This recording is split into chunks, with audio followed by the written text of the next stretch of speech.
Somebody scream bloody murder inside of my head. The executioner's clock controlled by the feds.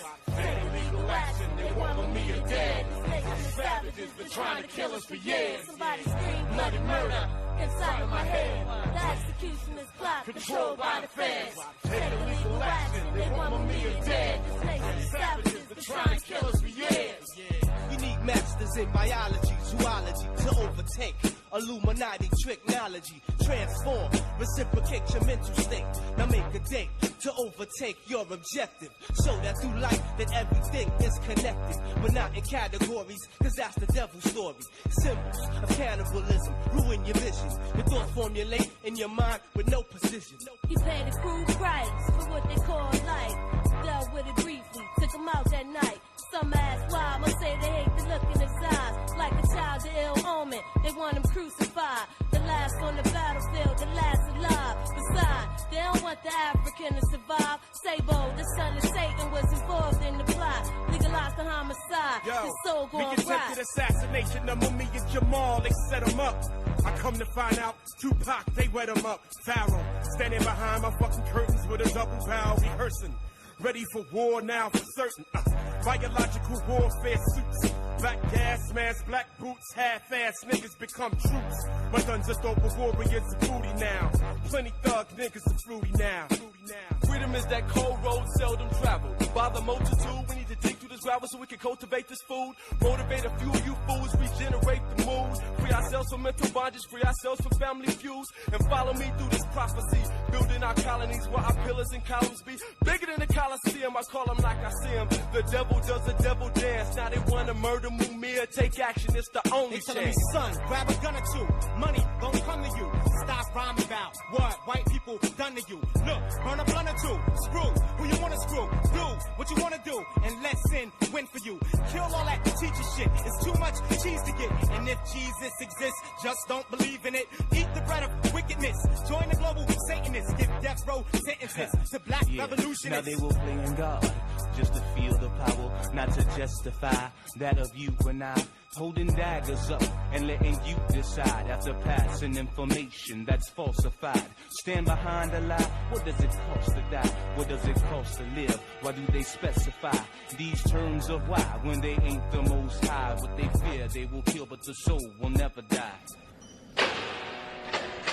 Context of White Supremacy. Gus T. Renegade in for another broadcast, hopefully to share constructive information on the system of white supremacy. Today's date, Thursday, December 12, 2019.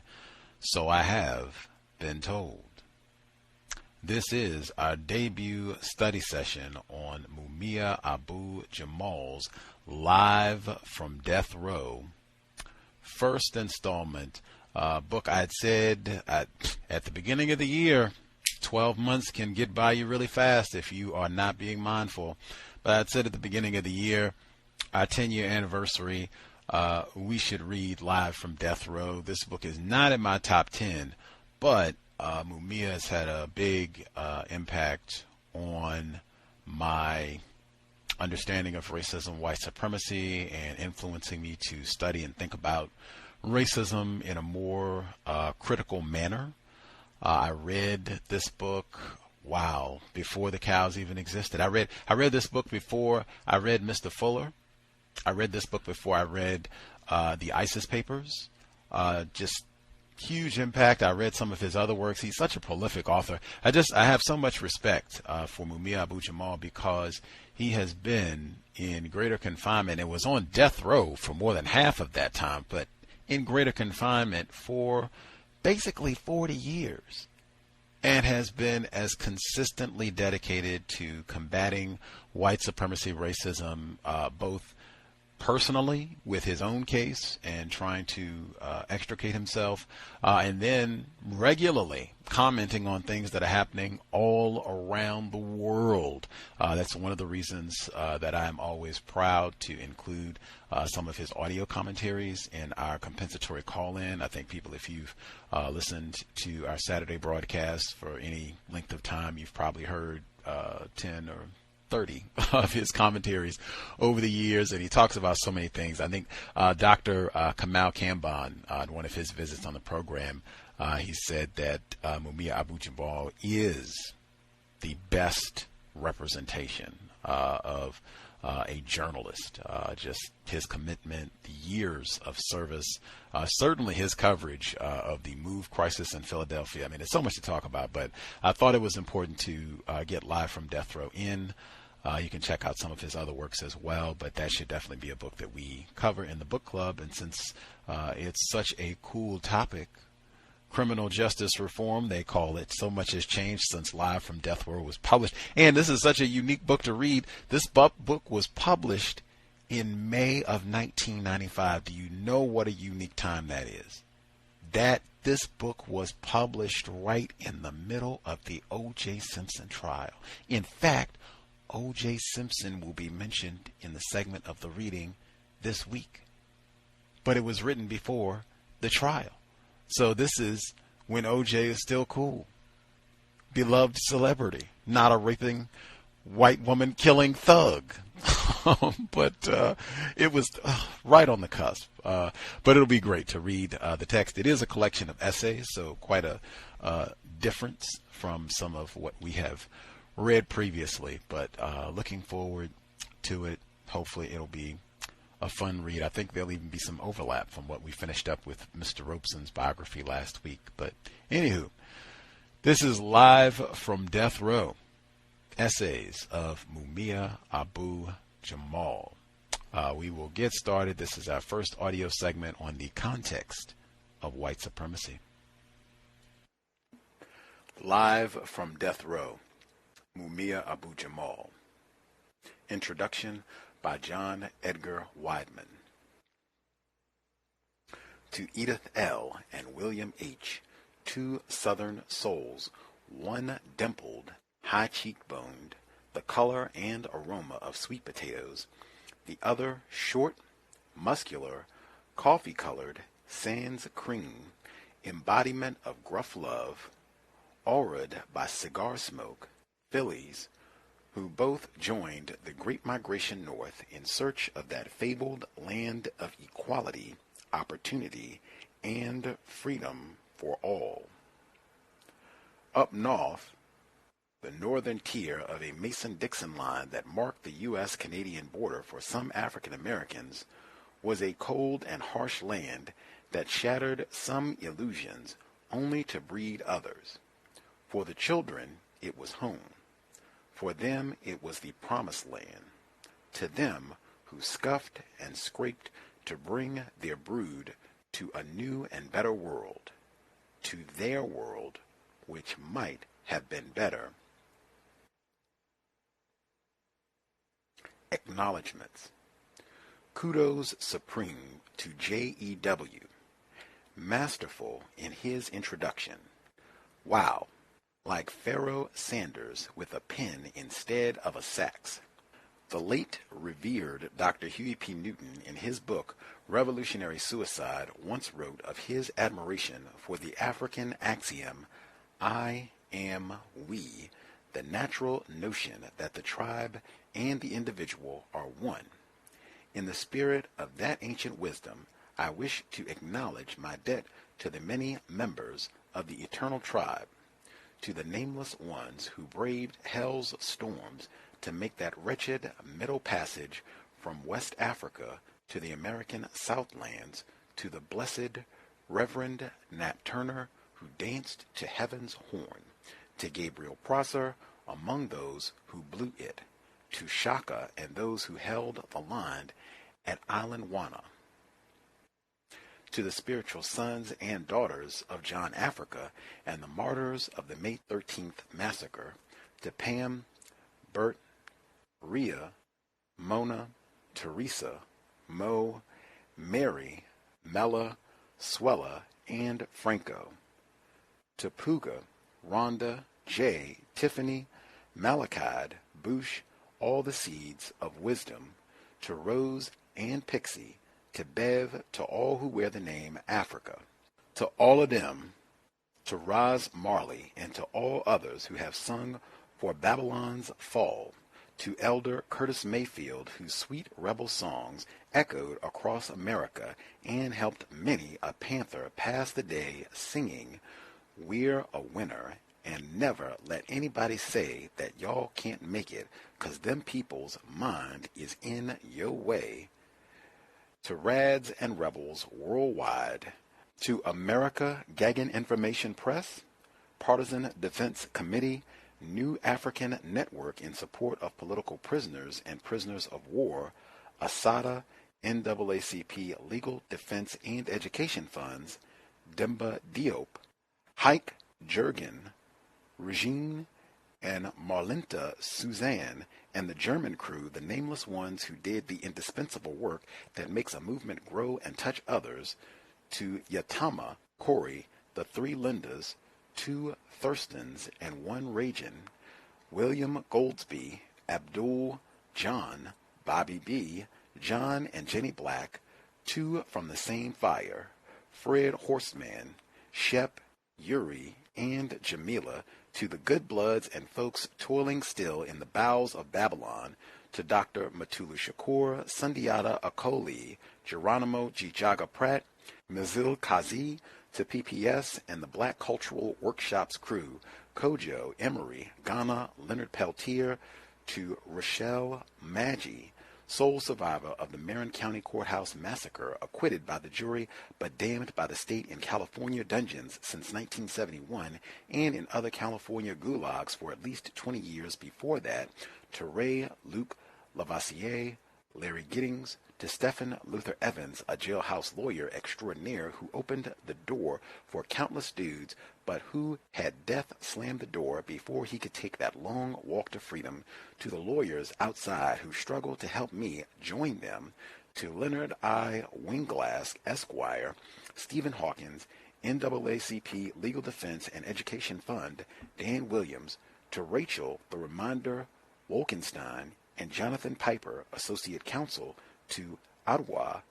Adiertoro, National Conference of Black Lawyers, Jack Reardon, and Ashanti Shimaringa, lawyers of the New Age, to all behind Babylon's walls, to Dell, China, Phil, Ning, Janet, Ed, Mike, Deb, and Chuck, soldiers and ministers of John Africa's revolution who are doing a century in Pennsylvania's hellholes for refusing to betray their faith in the teachings despite their innocence, who are prisoners of a political order bent on their destruction on August 8, 1978, May 13, 1985, and even this very day. To Whoopi, Danny Glover, the dynamic duo of Ozzie Davis and Ruby Dee, artists who have evoked imagery of a progressive ethos and who have dared to breach the barriers between art and life, like Ed Asner and Mike Farrell, to Alahai Bai Kanti, to griots known and unknown, Del Jones, Len Washington, Father Paul Washington, Cody Anderson, Kamal Ja, Free I, Terry Bison, Doc, a.k.a. Dr. Alan Berkman, ex-political prisoner who did time with me in Holmesburg Dungeon, Judy Douglas, Joe Nina Ambron, Askia Muhammad, to former fellow Panther turned griot, Kilu Nyasha, because freedom is a constant struggle, Ngugi wa Thiong'o, Dr. Chinsole, Dr. Hussein Abdiali, Bulhan, Dr. Ernest P. King, Dr. Francis Cress-Welsing, Dr. Francis Frenon, to one who escaped the slave coffle and became two, Daruba and Tanakil, to men and women who are no longer Panthers but are still rumbling, Sophia Bakari Alston, the late Nat Shanks, Captain Reggie Shell, Emory Douglas, Harold Jameson, Rosemary Mealy, Linda Richardson, and those who never apologized for wearing the black beret, to Francis Golden, who reached into the storm and pulled out this tome, to Noel Hanrahan, who brought in the deadliest of weapons behind the walls, a tape recorder, to Jane and Alexander, to my brothers across this country, to the many good folks who remained unnamed but not unknown, to the vast extended family that is the brood of Edith, Keith, Lydia, Basil, Ali, Wayne, William, and her growing progeny, Flutin Juice, Jaleel, Jamal, Tifa, Nibianta, Jabari, Wayne, and Mazimu, to Marilyn and Habiba, who fed that brood with their love, and lastly, but not leastly, to my wife, Madia, Wadia, Jamal, and the entire Jamal clan, to all my Ibans and Ventas, gifts from the divine source who revealed the face of love in human form. Preface. Don't tell me about the Valley of the Shadow of Death. I lived there in south-central Pennsylvania's Huntington County. A 100-year-old prison stands, its Gothic towers projecting an air of foreboding, evoking a gloomy mood of the Dark Ages. I and some 78 other men spend about 22 hours a day in 6-by-10-foot cells. The additional 2 hours may be spent outdoors in a chain-link fenced box ringed by concertina razor wire under the gaze of gun turrets. Welcome to Pennsylvania's death row. I am a bit stunned. Several years ago, the Pennsylvania Supreme Court affirmed my conviction and sentence of death by a vote of 4 justices. 3 did not participate. As a black journalist who was a Black Panther way back in my young teens, I've often studied America's long history of legal lynchings of Africans. I remember a front page of the Black Panther newspaper bearing the quote, "A black man has no rights that a white man is bound to respect," attributed to U.S. Supreme Court Chief Justice Roger Taney of the infamous Dred Scott case, where America's highest court held that neither Africans nor their free descendants are entitled to the rights of the Constitution. Deep, huh? It's true. Perhaps I'm naive. Maybe I'm just stupid. But I thought the law would be followed in my case, and the conviction reversed. Really. Even in the face of the brutal Philadelphia Move massacre of May 13, 1985, that led to Ramona Africa's frame-up, Eleanor Bumpers, Michael Stewart, Clement Lloyd, Alan Blanchard, and countless other police slaughters of blacks from New York to Miami, with impunity, my faith remained. Even in the face of this relentless wave of anti-black state terror, I thought my appeals would be successful. I still harbored a belief in U.S. law, and the realization that my appeal had been denied was a shocker. I could understand intellectually that American courts are reservoirs of racist sentiment and have historically been hostile to black defendants. But a lifetime of propaganda about American justice is hard to shrug off.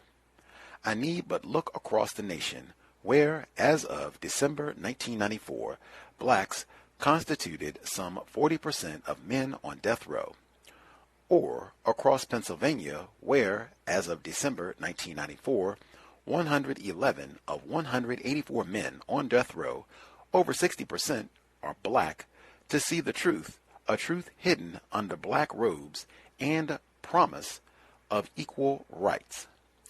Blacks constitute just over 9% of Pennsylvania's population and just under 11% of America's. As I said, it's hard to shrug off, but maybe we can do it together. How? Try out this quote. I saw in a 1982 law book by a prominent Philadelphia lawyer named David Carries. Law is simply politics by other means. Such a line goes far to explain how courts really function, whether today or 138 years ago in the Scott case. It ain't about law. It's about politics by other means. Now, ain't that the truth? I continue to fight against this unjust sentence and conviction.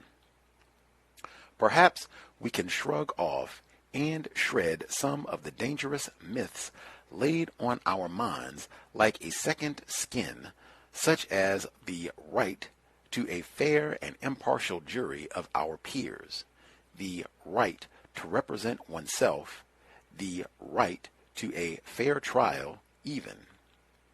They're not rights, they're privileges of the powerful and rich. For the powerless and the poor, they are chimera that vanish once one reaches out to claim them as something real or substantial. Don't expect the media networks to tell you, for they can't, because of the incestuousness between the media and the government and big business, which they both serve. I can, even if I must do so from the valley of the shadow of death, I will. From death row, this is Mumia Abu-Jamal, December 1994. Introduction. John Edgar Wideman. Recalling the horrors of African American history, accepting the challenges of our history presently places on us is like acknowledging a difficult, unpleasant duty or debt that's been hanging over our heads a very long time, an obligation that we know in our hearts we must deal with, but that we keep putting off and evading as if one day procrastination will make the burden, the obligation we must undertake, disappear.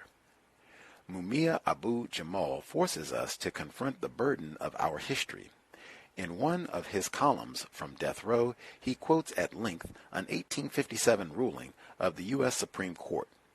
The issue being determined by the court is whether the descendants of slaves, when they shall be emancipated, are full citizens of the United States. Chief Justice Roger Taney states, "We think they are not, and that they were not included and were not intended to be included under the word citizens in the Constitution, and can therefore claim none of the rights and privileges of the United States. A perpetual and impossible barrier was intended to be erected between the white race and the one which they had reduced to slavery and governed as subjects with absolute and despotic power, and which they then looked upon as so below them in the scale of created beings that intermarriages between white persons and Negroes or mulattoes were regarded as unnatural and immoral and punished as crimes." Justice Taney, speaking for the court, confirms the judgment of his ancestors and articulates an attitude prevailing to this very day. Mumia points out that Thurgood Marshall, the first person of African descent appointed to the U.S. Supreme Court, admitted just hours after his resignation from the court that "I'm still not free." In another essay, Mumia calls our attention to Nelson Mandela. Released after 27 years in South Africa's jails as a political prisoner, Mandela, honored, celebrated as a hero, leader, and liberator of his people, universally acknowledged to be the most powerful man in his country, its best hope for peace, possibly its next president, still didn't possess the right to vote. Mumia Abu-Jamal's writing insists on these kinds of gut checks, reality checks. He reminds us that to move clearly in the present, we must understand the burden of our past.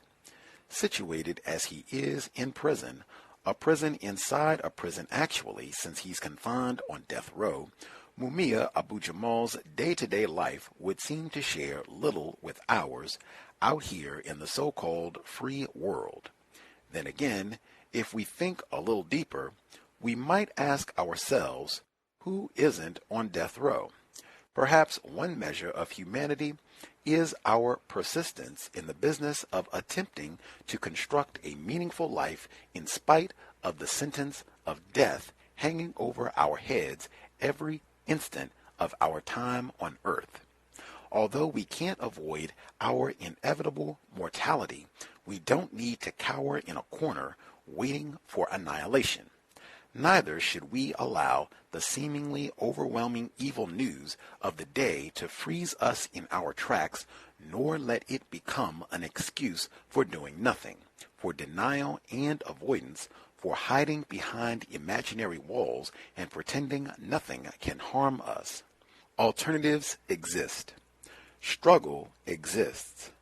Struggle to connect, to imagine ourselves better, to imagine a better world, to take responsibility step by step, day by day, for changing the little things we can control, refusing to accept the large things that appear out of control.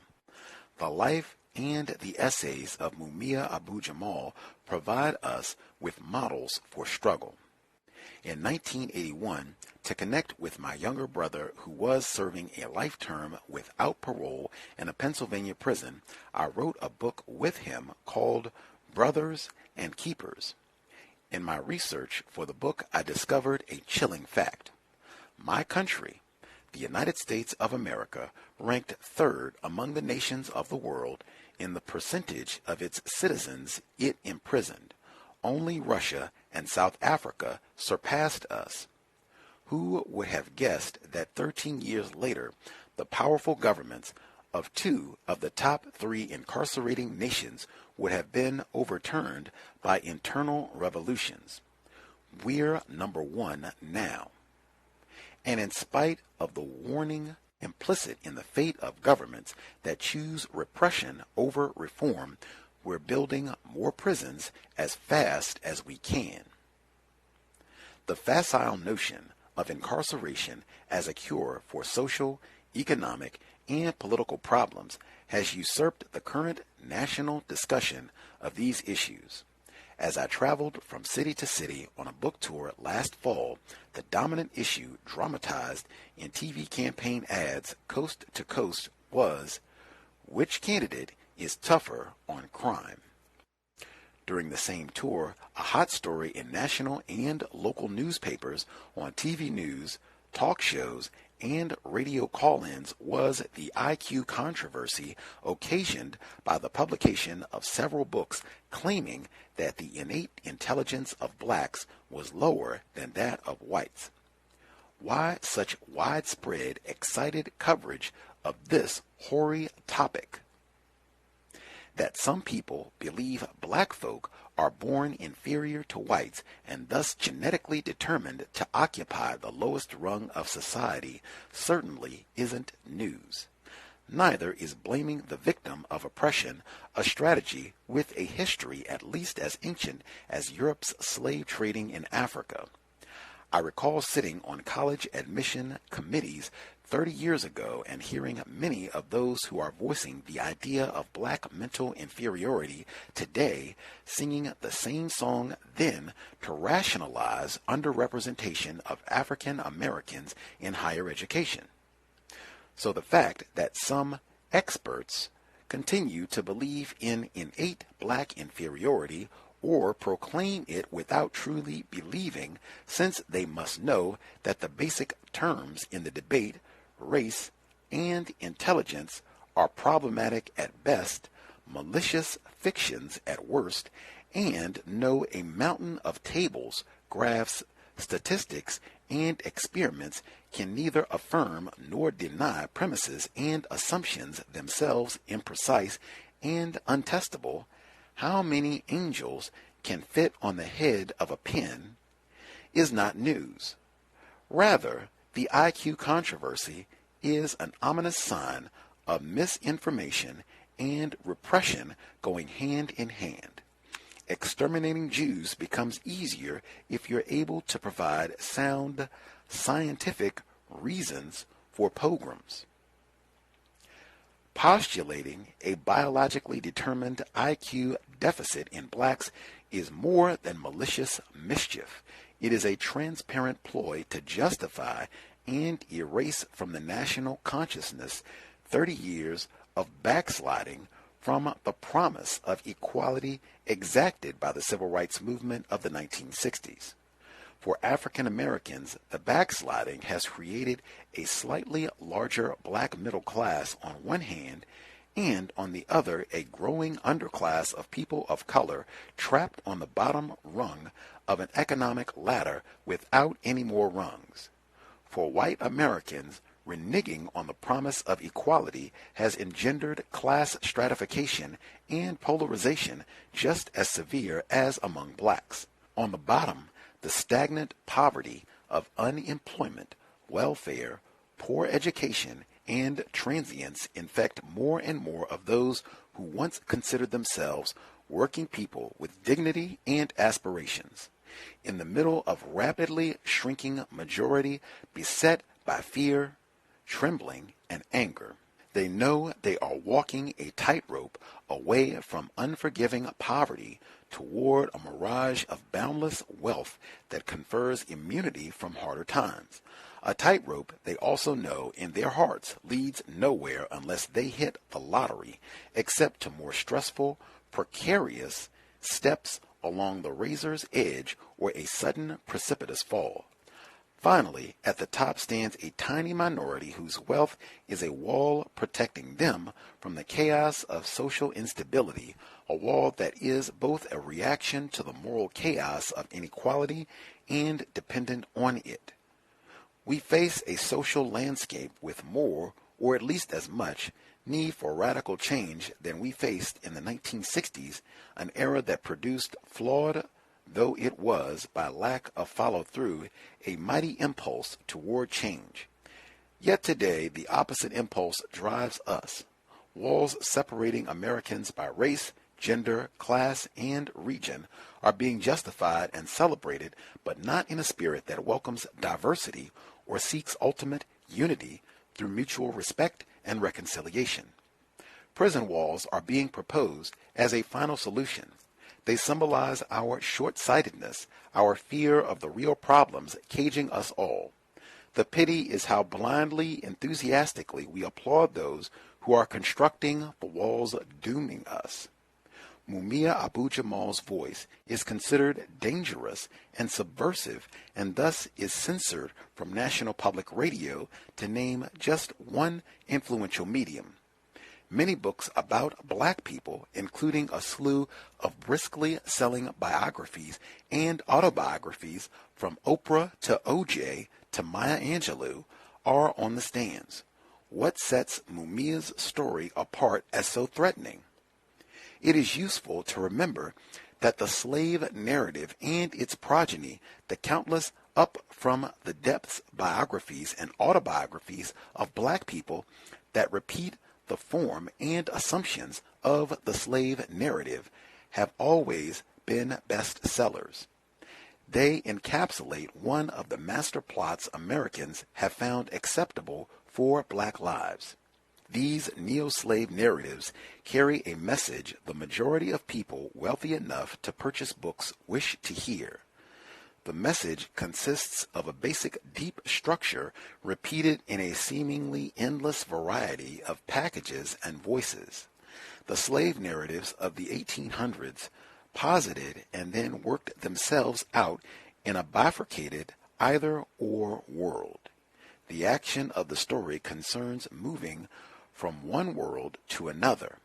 The actor is a single individual, a featured star, and we watch and listen as this protagonist undergoes his or her rite of passage, south to north, rural to urban, black environment, plantation, to white environment, everywhere, including the language in which the narrator converses with the reader. Silence to literacy are some of the classic crossovers accomplished by the protagonists of such fables. If you punch in modern variants of these dichotomies, ghetto to middle class, ignorance to education, unskilled to professional, despised gangster to enlightened spokesperson, you can see how persistent and malleable the formula is. The formula for the neo-slave narrative sells because it is simple, because it accepts and maintains the categories, black-white for instance, of the status quo, because it is about individuals, not groups, crossing boundaries, because it comforts and consoles those in power and offers a ray of hope to the powerless. Although the existing social arrangements may allow the horrors of plantations, ghettos, and prisons to exist, the narratives tell us these arrangements also allow room for some to escape. Thus, the arrangements are not absolutely evil. No one is absolutely guilty, nor are the oppressed, slave, prisoner, ghetto inhabitant absolutely guiltless. If some overcome, why don't others? Vicarious identification with the narrator's harrowing adventures, particularly if the tale is told in first person, permits readers to have their cake and eat it too. They experience the chill and thrill of being an outsider. In the safety of an armchair, readers can root for the crafty slave as the slave pits himself against an outrageously evil system that legitimizes human bondage. Readers can ignore for a charmed moment their reliance on the same system to pay for the book, the armchair. The neo-slave narratives thus serve the ambivalent function of their ancestors. The fate of one black individual is foregrounded, removed from the network of systemic relationships connecting, defining, determining, undermining all American lives. This manner of viewing black lives at best ignores, at worst reinforces, an apartheid status quo. Divisive categories that structure the world of the narratives, slave-free, black-white, underclass, middle class, female, male, are not interrogated. The idea of a collective, intertwined fate recedes. The mechanisms of class, race, and gender we have inherited are perpetuated ironically by a genre purporting to illustrate the possibility of breaking barriers and transcending the conditions into which one is born. Mumia Abu-Jamal's essays question matters left untouched by most of the popular stories of black lives decorating bookstores today, and therein lies much of the power, the urgency of his writing. His essays are important as departure and corrective. He examines the place where he is, prison, his status, prisoner, black man, but refuses to accept the notion of difference and separation these labels project. Although he yearns for freedom, demands freedom, he does not identify freedom with release from prison, does not confuse freedom with what his jailers can give or take away, does not restrict the concept of freedom to the world beyond the bars his jailers enter from each day. Although dedicated to personal liberation, he envisions that liberation as partially dependent on the collective fate of black people. He doesn't split his world down the middle to conform to the divided world prison enforces. He expresses the necessity of connection, relinquishing to no person or group the power to define him. His destiny, his manhood, is not attached to some desperate one-way urge to cross over to a region controlled or possessed by others. What he is, who he can become, results from his daily struggle to construct an identity wherever his circumstances place him. Isn't one of the lessons of African American culture the reality of an unseen world below, above, around what is visible?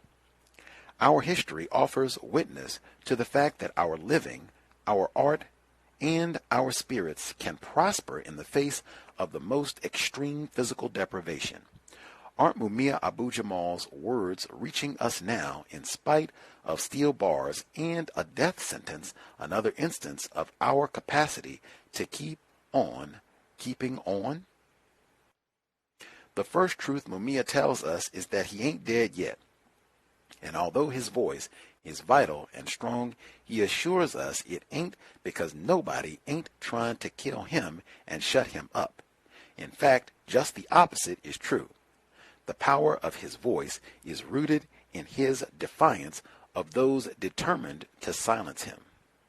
Magically, Mumia's words are clarified and purified by the toxic strata of resistance through which they must penetrate to reach us, like the blues, like jazz. Remember the fairy tale about the emperor's new clothes, how a kid blurts out, he's naked, as the emperor struts past, decked out in his illusory splendor? Whatever happened to the kid who spoiled the emperor's show? Consider what has happened to black men, Martin, Malcolm, Mandela, who have shouted out, he's naked. If the fairy tale were set in an American city today and the child cast as a black boy, we know he'd be shot or locked up or both. Nobody wants to hear the bad news, the truth exposing the empire's self-delusions, especially those who profit most from the delusions. Chinua Achebe, the great Nigerian novelist, teaches us that the poet and the king must never become too friendly, because the poet's job is to bear to the people unglad tidings the king would just as soon nobody hears. The best slave narratives and prison narratives have always asked profound questions, implicitly and explicitly, about the meaning of a life. Part of the work of blues, jazz, our best artistic endeavors is, thank you, Mr. Ellison, to reveal the chaos which lives within the pattern of our certainties. In a new world where African people were transported to labor, die, and disappear, we've needed unbound voices to reformulate our destiny. Voices refusing to be ensnared by somebody else's terms.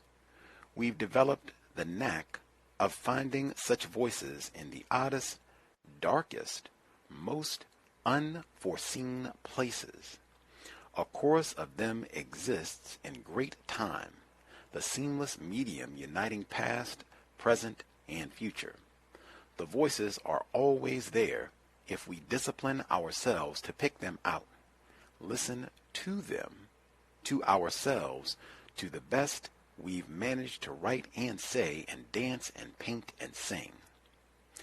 African American culture, in spite of the weight, the assaults it has endured, may contain a key to our nation's survival, a key not found simply in the goal of material prosperity, but in the force of spirit, will, communal interdependence. Because he tells the truth, Mumia Abu-Jamal's voice can help us tear down walls, prison walls, the walls we hide behind to deny and refuse the burden of our history. Part 1. Life on Death Row. Teetering on the brink between life and death. For there to be equivalence, the death penalty would have to punish a criminal who had warned his victim of the date at which he would inflict a horrible death on him, and who, from that moment onward, had confined him at his mercy for months. Such a monster is not encountered in private life. Albert Camus. Yard in. The last yard of the day is finally called. Capitals, 4th, 5th, and 6th tier. Yard up. The corpulent correctional officer bellows, his rural accent alien to the urban ear. One by one, cells are unlocked for the daily trek from cell to cage. Each man is pat-searched by guards armed with batons and then scanned by a metal detector. Once the inmates are encaged, the mid-summer sky rumbles, its dark clouds swell, pregnant with power and water. A bespectacled white shirt turns his pale face skyward examining nature's quickening portent. The rumbles grow louder as drops of rain sail earthward, splattering steel, brick, and human. Yard in, the white shirt yells, sparking murmurs of resentment among the men. Yard in? Shit, man, we just got out here. The guards adopt a cajoling rather than threatening attitude. Come on, fellas, yard in, yard in. You know we can't leave yins out here when it gets a thundering and lightning. Oh, why not? Y'all afraid we're gonna get ourselves electrocuted? A prisoner asks. Ain't that a bitch? Another adds. They must be afraid that if we do get electrocuted by lightning, they won't have no jobs and won't get paid. A few guffaws, and the trail from cage to cell thickens. Although usually 2 hours long, today's yard barely lasts 10 minutes for fear that those condemned to death by the state may perish instead by fate. For approximately 2,400 people locked in state and federal prisons, life is unlike that in any other institution. These are America's condemned who bear a stigma far worse than prisoner. These are America's death row residents, men and women who walk the razor's edge between half-life and certain death in 34 states or under the jurisdiction of the United States. The largest death row stands in Texas, 324 people, 120 African Americans, 144 whites, 52 Hispanics, 4 Native Americans, and 4 Asian Americans. The smallest are in Connecticut, 2 whites, New Mexico, 1 Native American, 1 white, and Wyoming, 2 whites. You will find a blacker world on death row than anywhere else. African Americans, a mere 11% of the national population, compose about 40% of the death row population. There, too, you will find this writer. Control. It is from Pennsylvania's largest death row at the State Correctional Institute at Huntington in rural south central Pennsylvania that I write. In the Commonwealth, I am but one of 123 persons who await death. I have lived in this barren domain of death since the summer of 1983. For several years now, I have been assigned D.C. disciplinary custody status for daring to abide by my faith, the teachings of John Africa, and, in particular, for refusing to cut my hair. For this, I have been denied family phone calls, and on occasions, I have been shackled for refusing to violate my beliefs. Life here oscillates between the banal and the bizarre. Unlike other prisoners, death row inmates are not doing time. Freedom does not shine at the end of the tunnel. Rather, the end of the tunnel brings extinction. Thus, for many here, there is no hope. As in any massive quasi-military organization, reality on the row is regimented by rule and regulation. As against any regime imposed on human personality, there is resistance, but far less than one might expect. For the most part, death row prisoners are the best behaved and least disruptive of all inmates.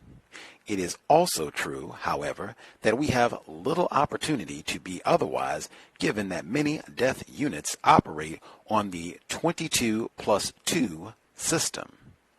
22 hours locked in cell, followed by 2 hours of recreation out of cell. Outdoor recreation takes place in a cage ringed with double-edged razor wire, the dog pen. All death rows share a central goal: human storage. in an austere world in which condemned prisoners are treated as bodies kept alive to be killed.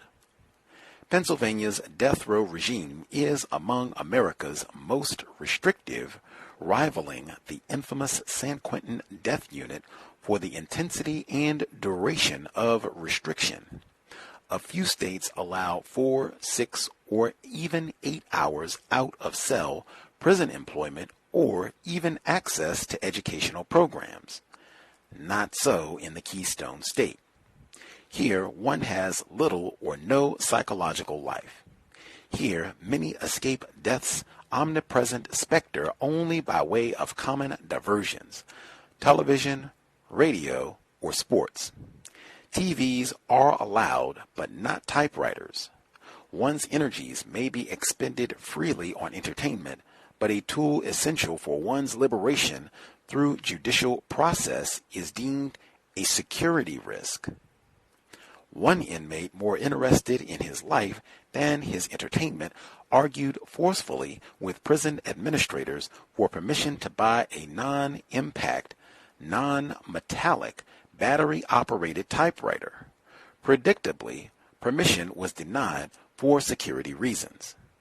Well, what y'all consider a 13-inch piece of glass? The prisoner asked. Ain't that a security risk? Where do you think you'll get that from? The prison official demanded.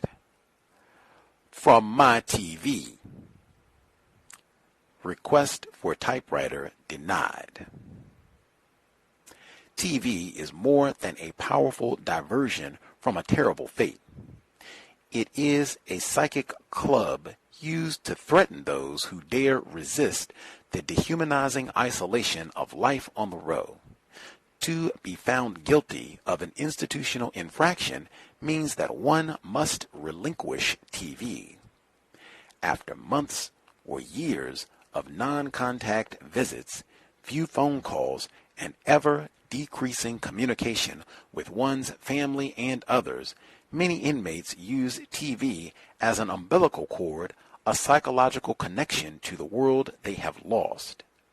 They depend on it in the way that lonely people turn to TV for the illusion of companionship, and they dread separation from it.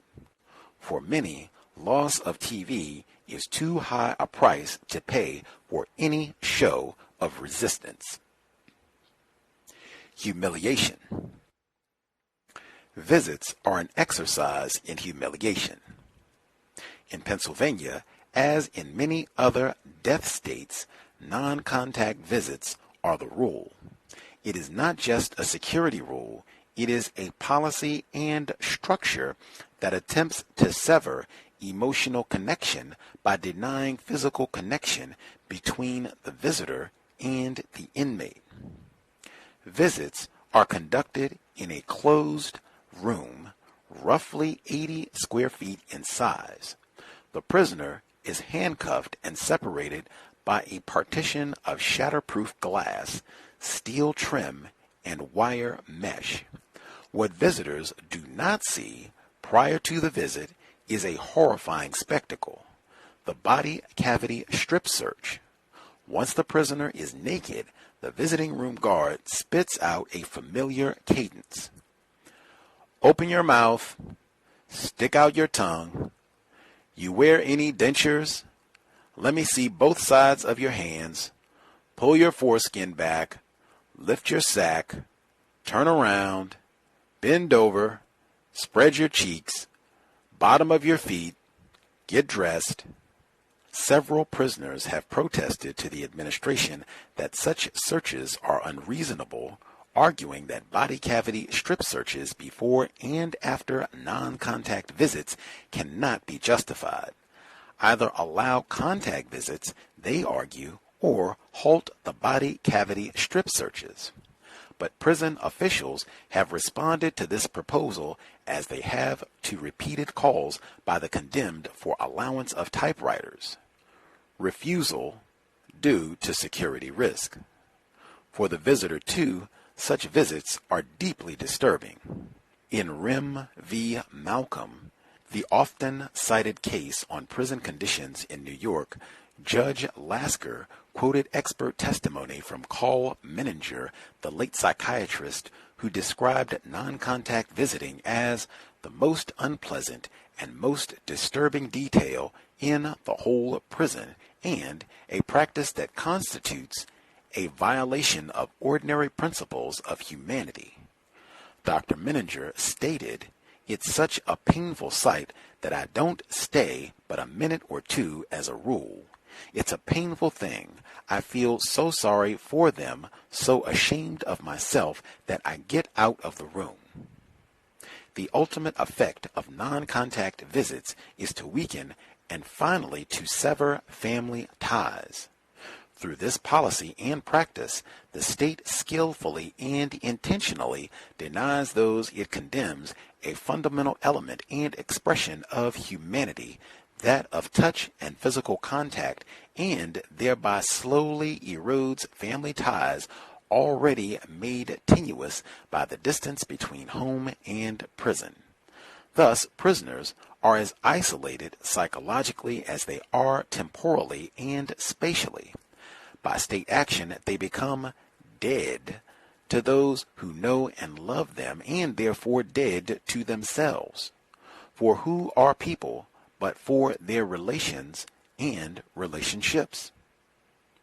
Hurled by judicial decree into this netherworld of despair, forcefully separated from relationships, overcome by the dual shame of their station and the circumstances of the crime that led them to death's door, a few succumb to the shady release of suicide. Some fight Sisyphean battles, struggling to prove their innocence and reverse unjust convictions. Others live as they are treated as shadows of their former selves in a pantomime of life, human husks. To such men and women, the actual execution is a fait accompli, a formality already accomplished in spirit, where the state concludes its premeditated drama by putting the dead to death a second time. Politics and justice of death. Although it might be said fairly that many people both in and outside of prison are utterly uninformed as to the workings of the U.S. Supreme Court, some among those on death row watch the court with acute attention. For them, the sudden resignation of Justice William J. Brennan, Jr. comes as crushing news after a season of sorrow. The recent spate of losses suffered by capital litigators spells all but certain doom for those who continue to petition the present court for legal relief. Where the issue of the death penalty is concerned, law follows politics, and conservatives won the socio-political battles of the 1980s on the basis of an agenda that included a ringing endorsement of capital punishment. The venerated principle of stare decisis, following rules of previous judicial decisions, meant little in the politically charged judicial arena. Statistical methodology and scientific and sociological studies, once valued tools for challenging state practice, now serve as meaningless academic exercises. McCleskey v. Kemp, 1987, was the clincher. The Supreme Court majority, Justice Powell, writing, assumed the validity of the so-called Baldus study, which presented mounds of powerful statistical data demonstrating gross racial disparity in Georgia's death penalty tallies, but rejected the study's clear implications. Justice Brennan's dissent telescoped the Baldus study's meaning.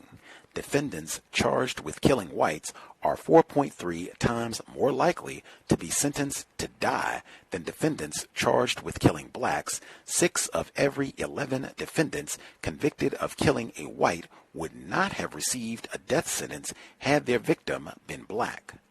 Thus, the study showed that there was a significant chance that race would play a prominent role in determining if a defendant lived or died.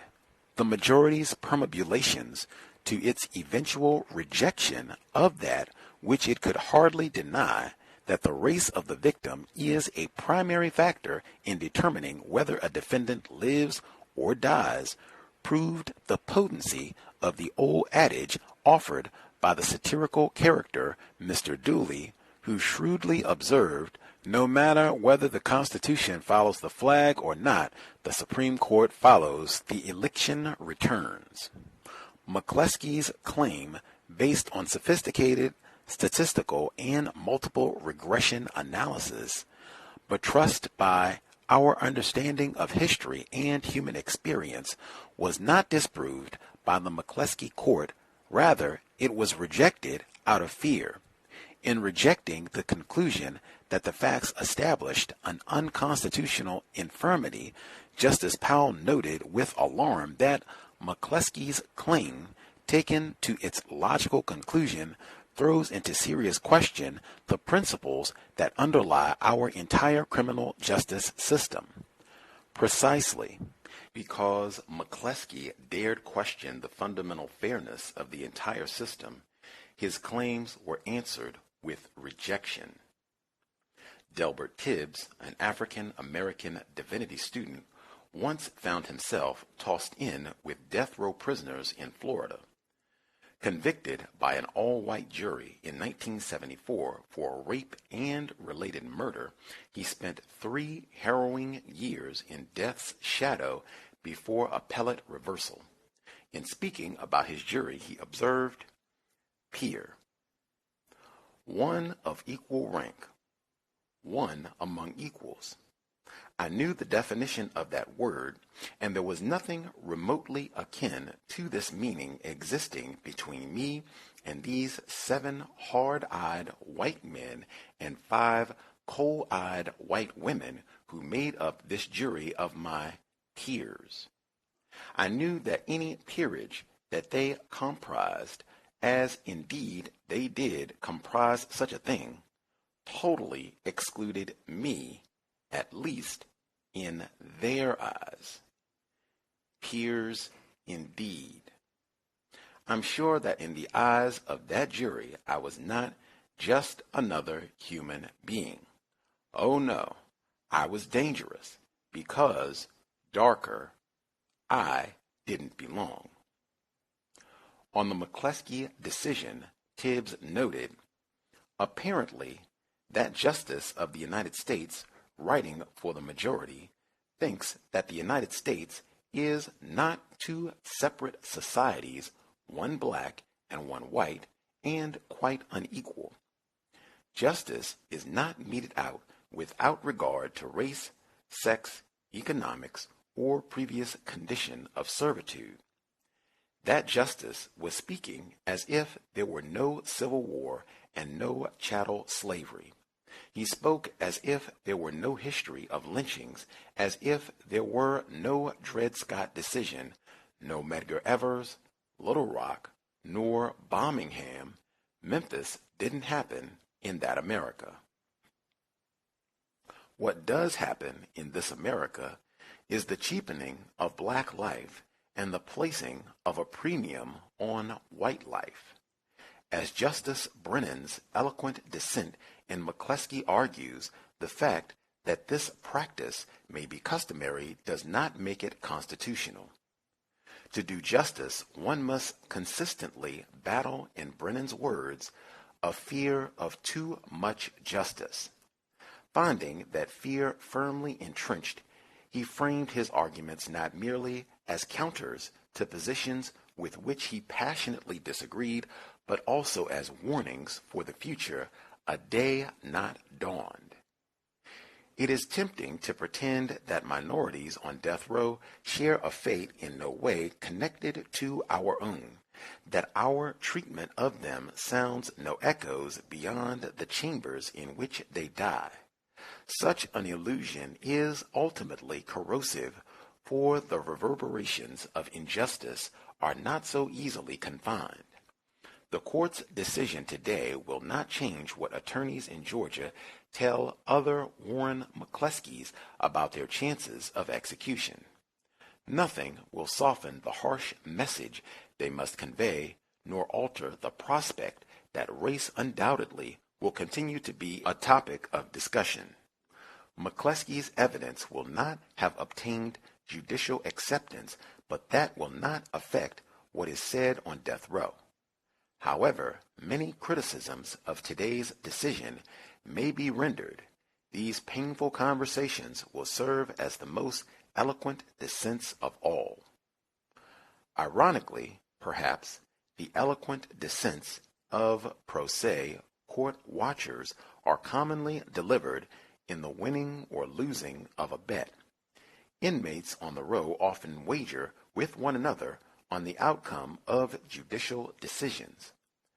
But as the real stakes riding on any given outcome are high, objective predictions are rarely possible.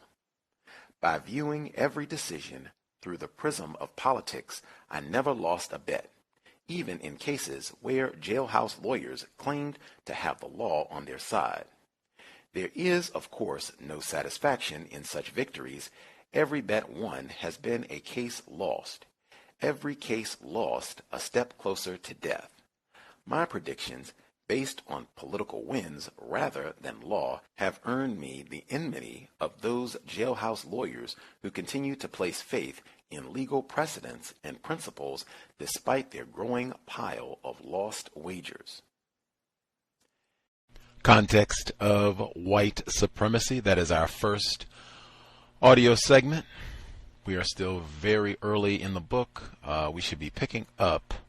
I think there are a few different editions of this text, because the version that I have, it has, let me see, is this a new preface? Well, I still think there, doesn't say new preface, but I do think there are different printings of this text.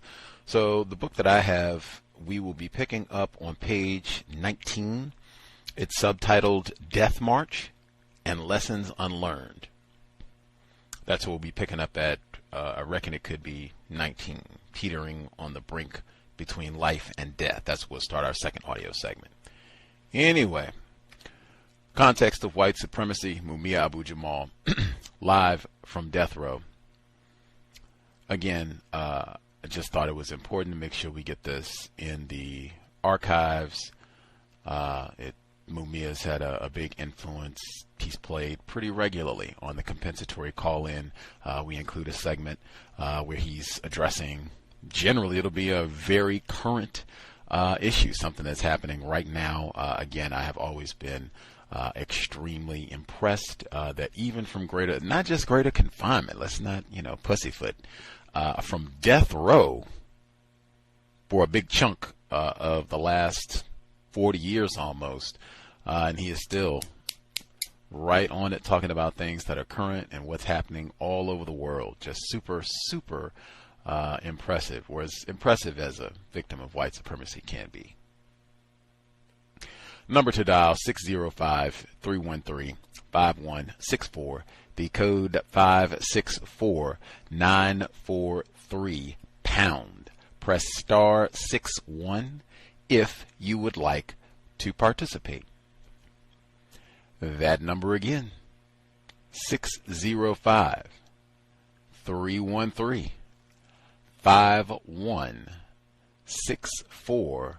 The code 564943 pound. Press star 61 if you would like to participate. Already got some of that overlap. Ozzy Davis,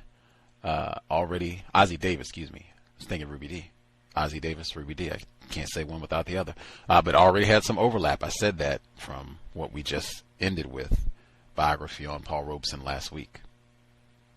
Folks have thoughts, commentary about the first portion of the reading. Again, Mumia has written a number of books, which is also equally impressive because he's done all this writing from mostly from death row, but certainly greater confinement. Death Blossoms, I read that. All Things Censored,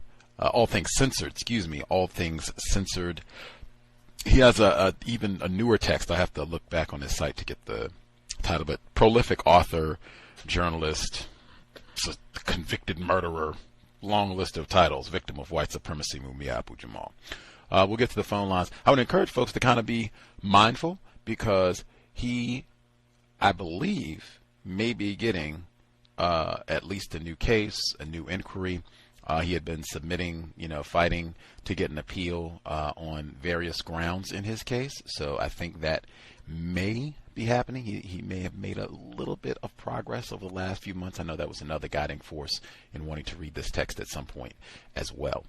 Anywho, folks who dialed in, if you have comments to share, let's see. Thomas in New York, line should be open. If you have comments, questions, feel free.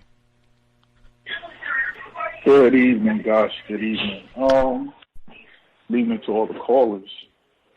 Yeah, I just had two comments about the reading so far. Well, I don't think I heard him say Sue Africa. I wrote that down. I was like, ooh, I was waiting for that name. I don't think I heard you read that name. So I was happy about that. And the stats about blacks on death row for killing whites, that would not be there if they had killed another black person. I think that was pretty astonishing, astounding, statistics. I think it was 6 out of 11 blacks on death row were there for killing a white person. However, it brought me to, that little clip you play, Black Lives Cost Less. That was like a statistic that, boom, that blew that one out the water. Metaphor, it's not Saturday. But other than that, Gus, I didn't have too many more comments. Oh, question. Now,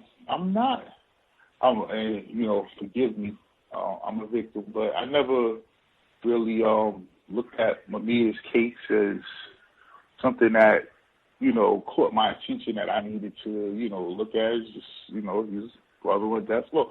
I wasn't sure if it's a consensus that he did not commit this crime or not. Like, is this something, is he being framed, do you think, Gus? I'm not sure the circumstances behind the crime, and I was thinking that he was going to be talking about that in this book. You will be a tad disappointed. That is not a major focus of the book.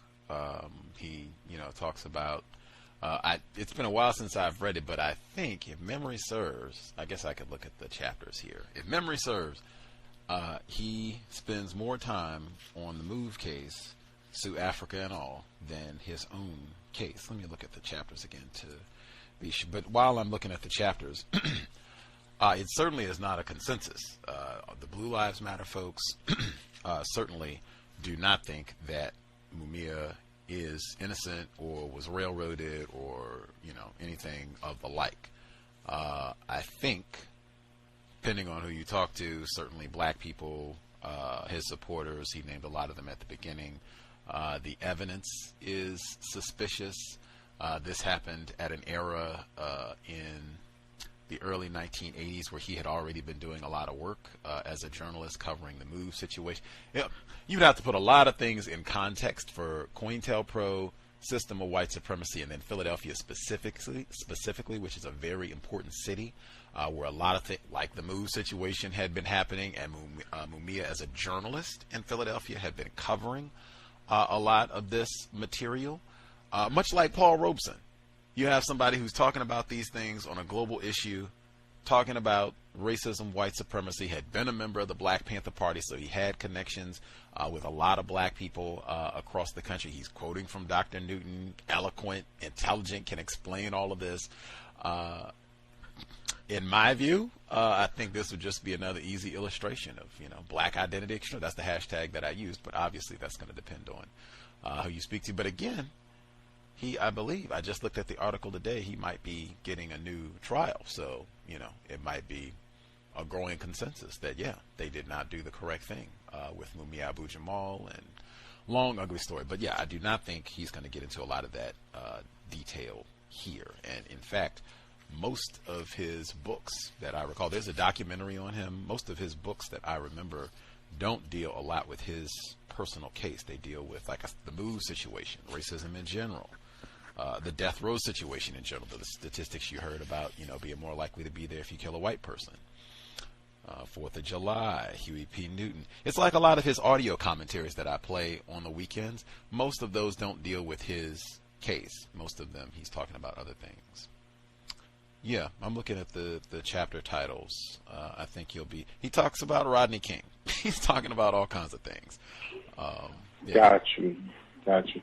Oh, when he was talking about the treatment on death row, how people, that television, Gus, the television, people are addicted to the television. That's the one thing they're not giving up. So therefore it quells any uprising due to the misconduct. You have to take a cavity search to have a non-physical visit. Like, I haven't been around anybody but you. Like, it's just, man, system of white supremacy, area law, terrible.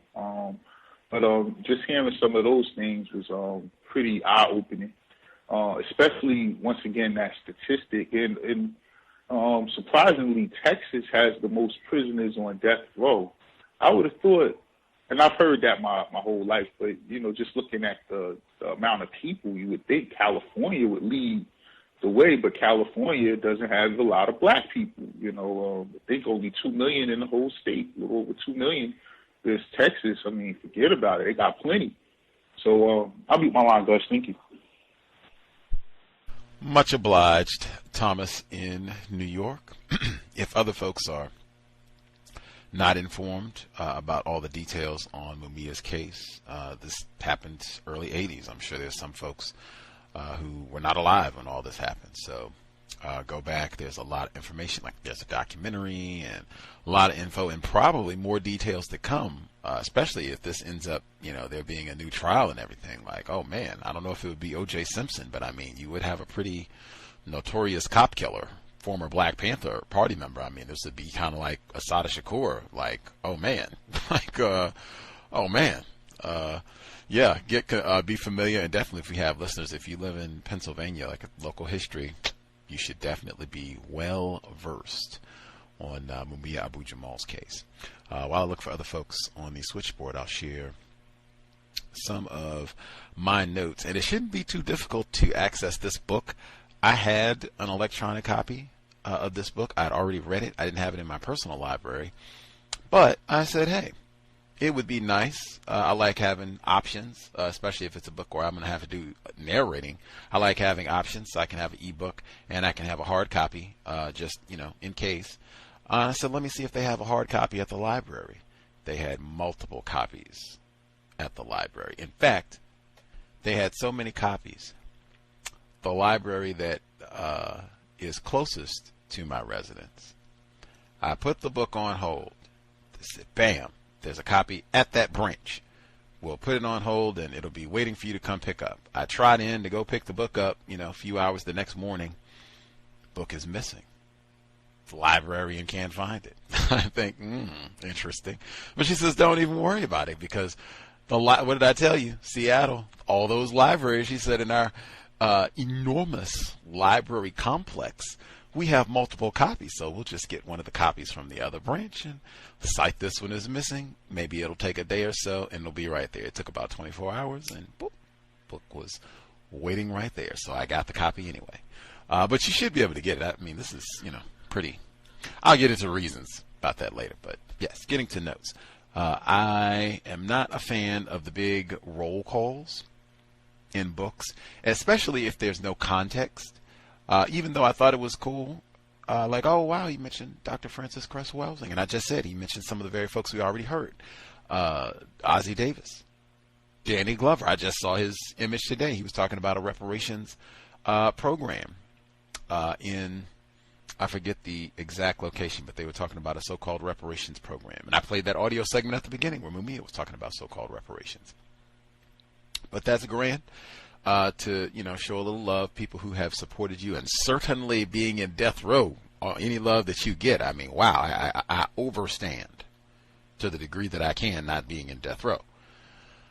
But especially if there's no context, like if you've never heard some of these people's names before, and it's just a list of 50 names of people that you don't know, I think it can lose its impact. Because you're just hearing a name. You don't have anything attached to the significance of this person or what they did. I'll take a specific example. Dr. Frances Cress Welsing, to hear her name mentioned. Now, I don't know if she invested time in his case. She could have. That wouldn't be a surprise, knowing her life and work. I don't know if he read her work. I don't know if he maybe had heard her lecture. He could have seen her debate with William Shockley. Many black people did. Someone who was focused on the problem like Mumia has been, he could have. I don't know. But there's nothing provided. And then she's in the roll call with all these other black people. Whoopee. But then, you know, as he's talking about the problem, there is no mention of white genetic annihilation. Even talking exactly, I mean, the number of black males that are in prison and they're for killing a white person, all of that. I mean, wow, I know Dr. Welsing has said a lot about that. She's not referenced there. I'm just not a fan of the roll call. I'm not a fan of the roll call. We don't do roll calls, right, on the pro. We don't start the pro, you know, salutations and greetings, call out Dr. Ben and Gwen Eiffel and Dr. Welsing, and I mean, we don't do that. However, those people do get mentioned on a pretty regular basis in context, where it's connected to their work, it's connected to their life, what they were about, hopefully some of their scholarship, so you can understand what they thought the problem was and what we should be doing to solve this problem, what was constructive about their efforts. That, I think, is a different form of roll call, a different form of appreciation. I could be in error. When he spoke about the slave narratives, this is from the introduction, John Edgar Wideman, this is not Mumia technically. I thought that was really important when he was going through why Mumia's book is not popular and celebrated, although it's not The Hate You Give, right? It's not a New York Times bestseller, but like I said, they had multiple copies at the library, even if somebody did, you know, steal that one. Say that, you know, Coon Gus is not going to get, you know, live from, we're not going to have him promoting Mumia's work. They had a bunch of copies at the library, and that wouldn't surprise me, even if I wasn't in Seattle. I think it's pretty widely circulated, even though Live from Death Row is an older text published in the mid-90s. He has books that are much, much more current than this one, but I still feel like it's pretty easy to find. In comparison to the slave narratives, where he was talking about why they are popular, and he said that they kind of give you this idea that, well, not all white people are evil, because it'll be some helpful white people that help the individual black person out. It'll be an individual story, not about the collective damage. Often it'll be about an individual black person who's able to escape. He talked about even the refinement, which I thought was important, because that is very, very true. You see that even with what's the Help 21st century slave narrative, where it's kind of focused on Viola Davis's character. She individually is able to kind of escape and do some writing, where the rest of the black people in Mississippi, you know, keep hope alive, I reckon. Hang in there. Not literally. Even, you know, today, kind of what you see, it'll be maybe an individual black person. They can extricate themselves, but the rest of the, I was thinking like Finding Forrester. Did people see that one? That came out, I think, like early 2000s, black male. He goes to school. They have a lot of those type of stories now. Black person who's in poverty, and through education, being able to be around white people, they can, you know, pull themselves up by their bootstraps. I thought all of that was excellent, and juxtaposing that with Mumia or even others. Although I would pause, not only is Mumia's book pretty accessible, like Assata Shakur's book is pretty accessible. She's also a convicted cop killer. Angela Davis is not exactly like obscure. Dr. Angela Davis is not exactly obscure. She was on death row, you know, contemporary. So, yeah, I don't know. It's hard to say. Let's see. Next, if that makes sense. Not saying white supremacy. I've read this book before, and I remember when I read this book the first time, like I said, I had not read Mr. Fuller's work. I had not read Dr. Welsing's work.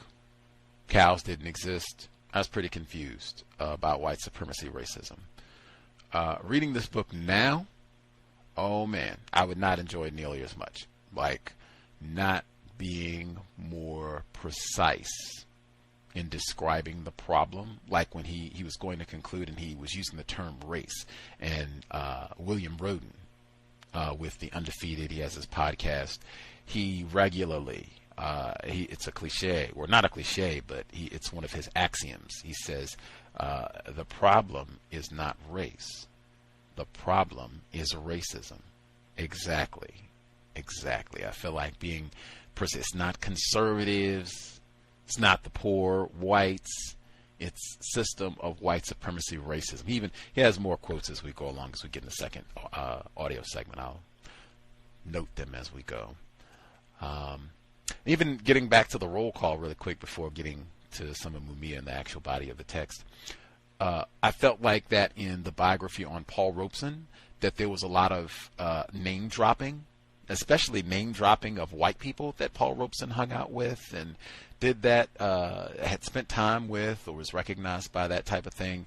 And I feel to some degree, although it's a little different, there'll be some of that here, just kind of the authors that get mentioned. I think I mentioned some of that last time around. Like, there were a lot of references in the previous book that we read to white literary figures, Charles Dickens and the like.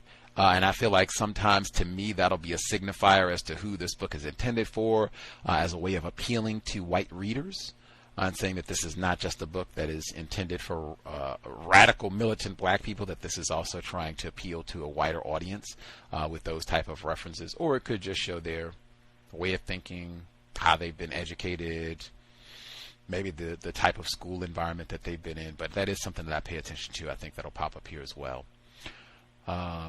Like the metaphors, he has a lot of biblical metaphors, Valley of the Shadow of Death, quite a few of those. That's something to be mindful of as we're kind of moving along. Television, Thomas in New York picked up on that. I did as well. The power of TV. I've heard this before from people in greater confinement, where they will talk about how they are not taking television out of prisons. I think when I lived in Georgia, this was talked about. They were talking about overcrowding in prisons and, the expense and all of that. And, I can't believe they've got television. Why do they have these luxuries? No good coons.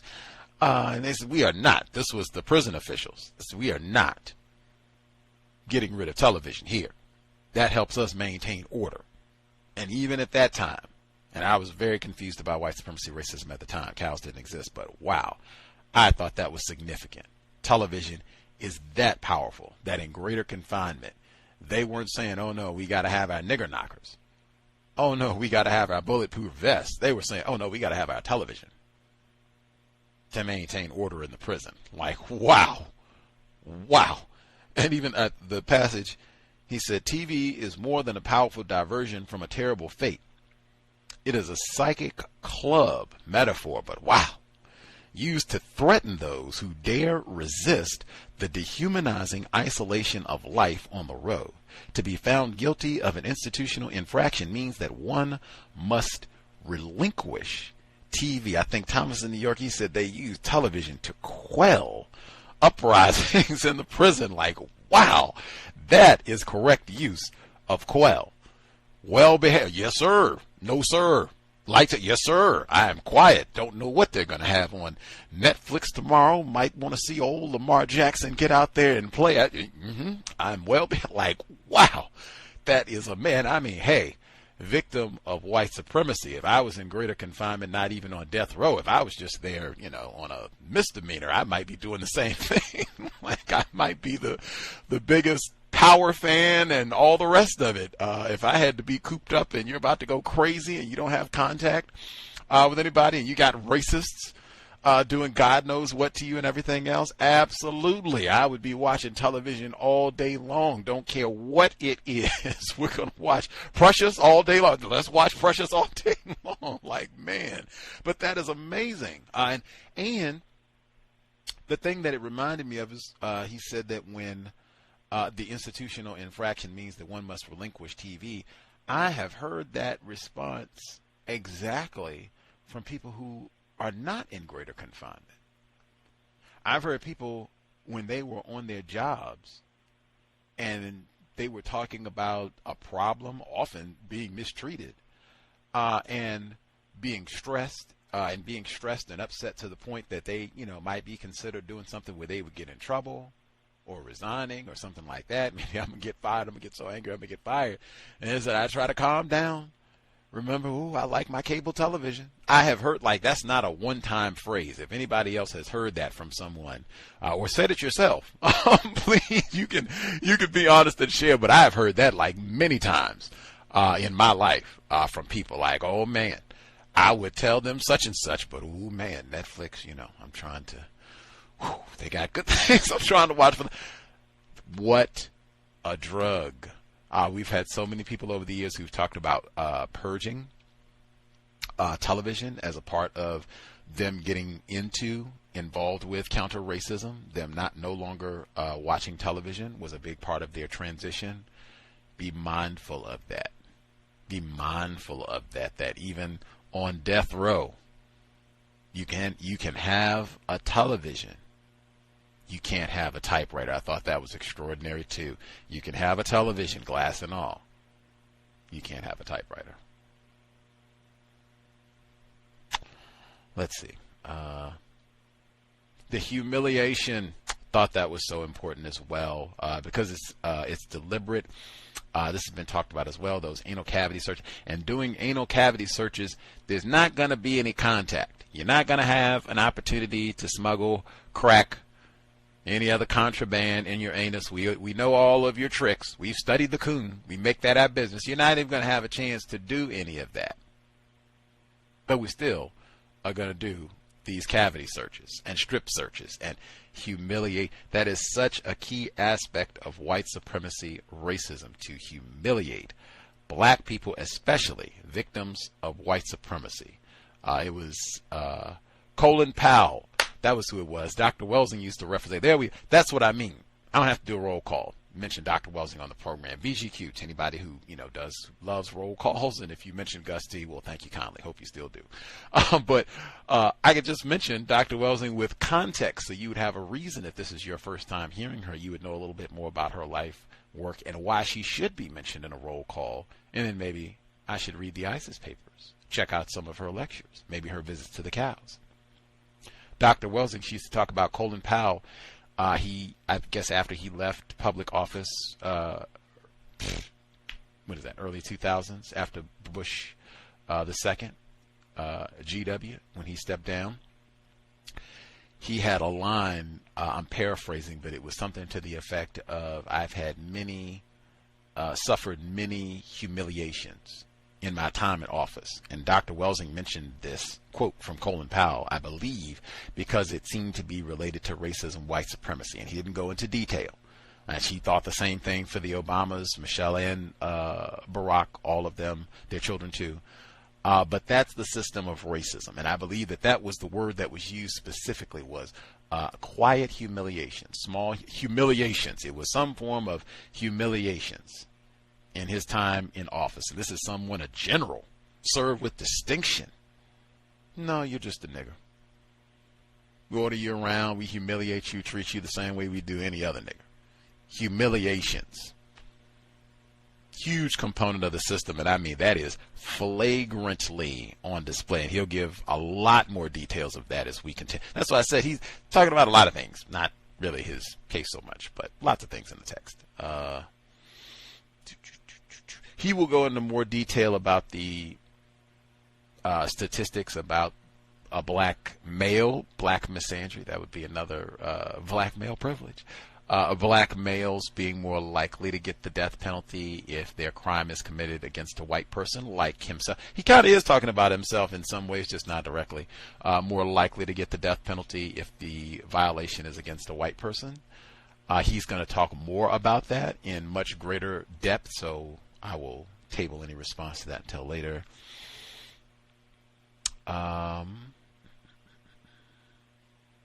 I guess the last, or I'll double check, make sure we didn't miss it. Oh, yeah, we did. How about I'll be quiet and Let the folks who dialed in talk. We'll get our female caller first. Irie, did you have commentary? Yes, hi, everybody. Hi, Gus. I wanted to say that I think I was 19 when I heard Jill Scott's song Love Rain, and she mentioned it's the lyric is, he took me on long walks to places where butterflies rest easy. He talked about Moses and Mumia. And, the internet when I was 19 wasn't so prevalent or as advanced as it is now. So I remember her basically educating or alerting me to Mumia Abu-Jamal, and then Black Agenda Report. When I started listening to that program, they would talk about him extensively, and, I just basically wanted to express my gratitude for that exposure. Can I mention some books for that gentleman that called in about his daughter? Is this appropriate, or should I wait for Saturday? Wow, now that is a toughie. Maybe we could do it at the end of the program. Would that work? Will you be here for the duration? As far as I know, yes. Love it. Truthful answer. Never can tell in the system.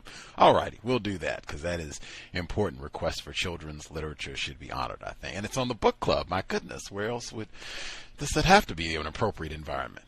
All right. So we have that. We'll get children's literature as well. Let's see. Henry in Chicago, retired firefighter, also with us. If y'all have commentary. Can I be heard? Yes, sir. All right. Greetings, Gus. Greetings to all the callers and listeners.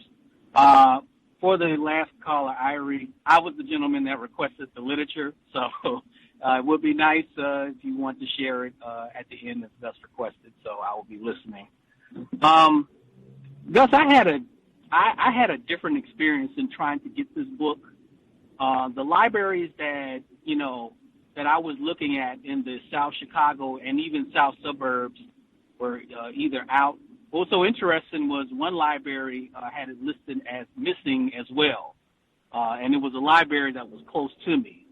The only copies that I could have gotten closest to me was there was the Harold Washington Library in downtown Chicago.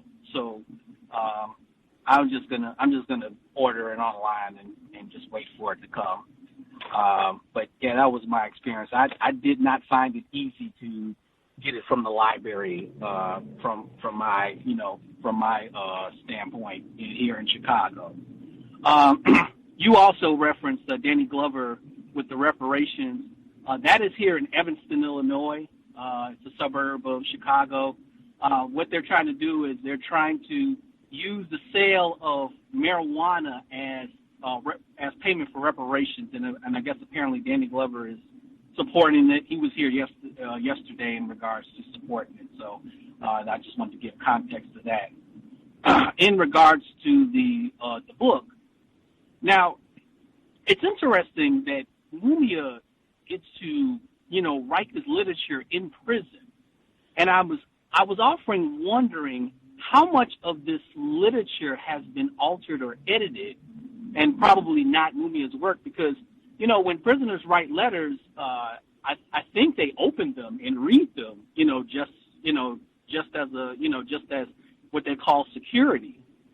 So I often question how much of this is edited, because I know you mentioned that he doesn't use white supremacy, or doesn't use direct not being direct about the problem. So I often wonder how much of this is edited, because he is in prison, so he doesn't have that type of freedom to write whatever he wants to, and he has to be very careful on what he writes. In the introduction, I was listening to the introduction, and it was talking about trying to whenever you want to oppress the people, you have to portray them with low IQs.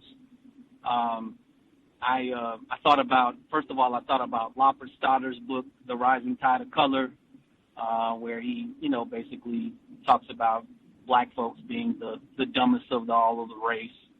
of the races. And also, too, you mentioned this William Shockley and his debate with Dr. Francis Cress Welsing, and how he how he tried to make this argument about, black people's IQs. What was so funny about that debate was, William Shockley had all these PowerPoints, well, not PowerPoints, but these charts and everything, and Dr. Welsing just came there by herself and shot everything down. She didn't have no charts or anything. So it was a very interesting and funny debate, how he had all these weapons and she didn't have anything. Yeah, that's all I have right now in my life. Much obliged, Henry in Chicago. We'll get the children's literature. I thought that was a really important passage where they were talking about in the introduction about IQ and dehumanizing black people.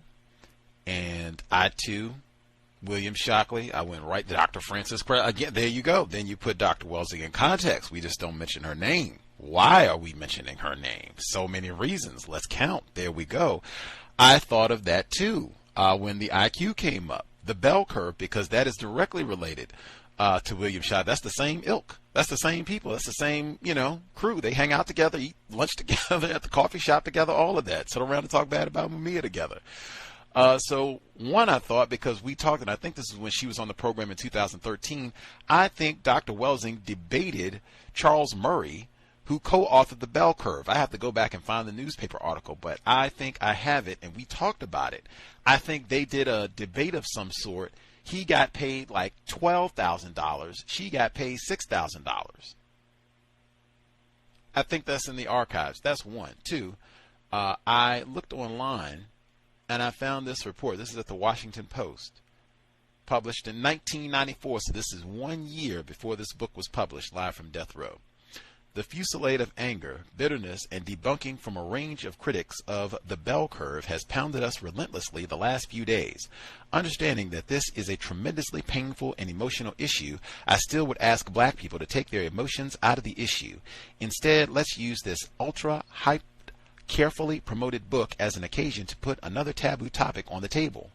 Why are white people so obsessed with black people's color and genetics, but still unable or unwilling to talk about the white supremacist behavior that motivates this mania? Getting that subject discussed and aired can be the real value to blacks and society in general of The Bell Curve, written by Charles Murray and the late Richard Herrnstein.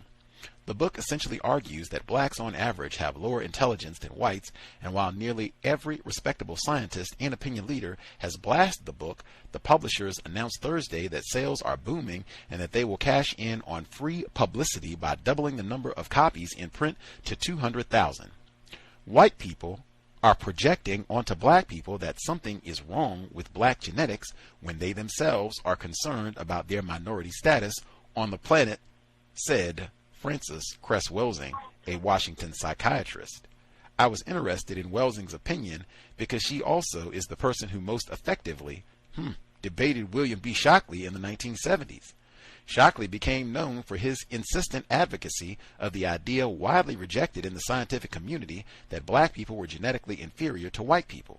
He, like Herrnstein and Murray, belongs to a school of so-called scholarship that for more than 100 years in the United States has asserted that black people are inherently inferior to white people. Despite their hedges and caveats, most of these advocates of white supremacy have been roundly criticized by legitimate scientists who have underscored that these base estimations of black people are rooted in politics, not science. Thus, the data Murray and Herrnstein came up with in their 845-page tome are not important. What is important is their obsession and where such obsession might lead.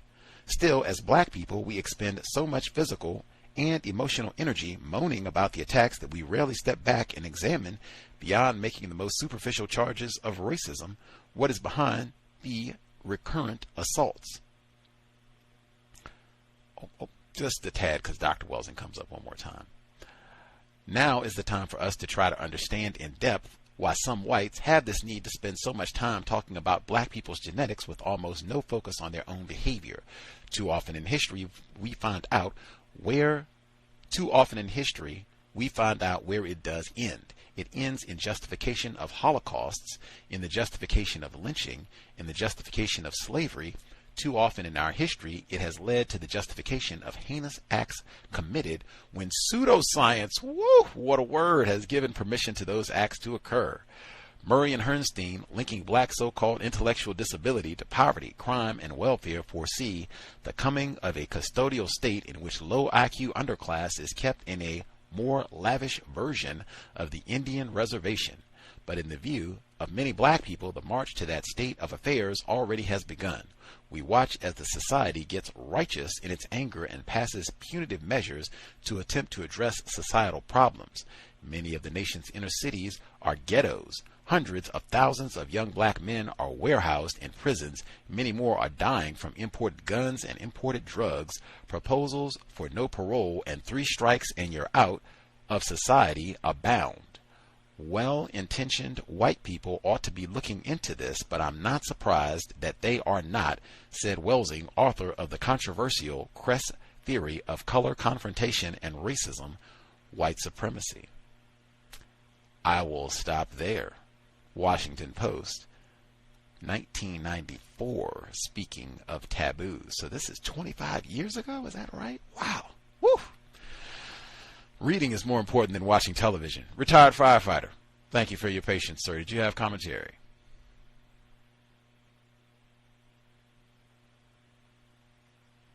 Yes, greetings. I was just thinking the time that Mr. Jamal has been not only in greater confinement, but something called death row. 1983, I think I heard. But I think even through the process, I think it started in 81. I was just joining the fire department at the time, and so that's basically how I measure the torture that he has been existing in for such a long time. And I would estimate that he has not been wasting time.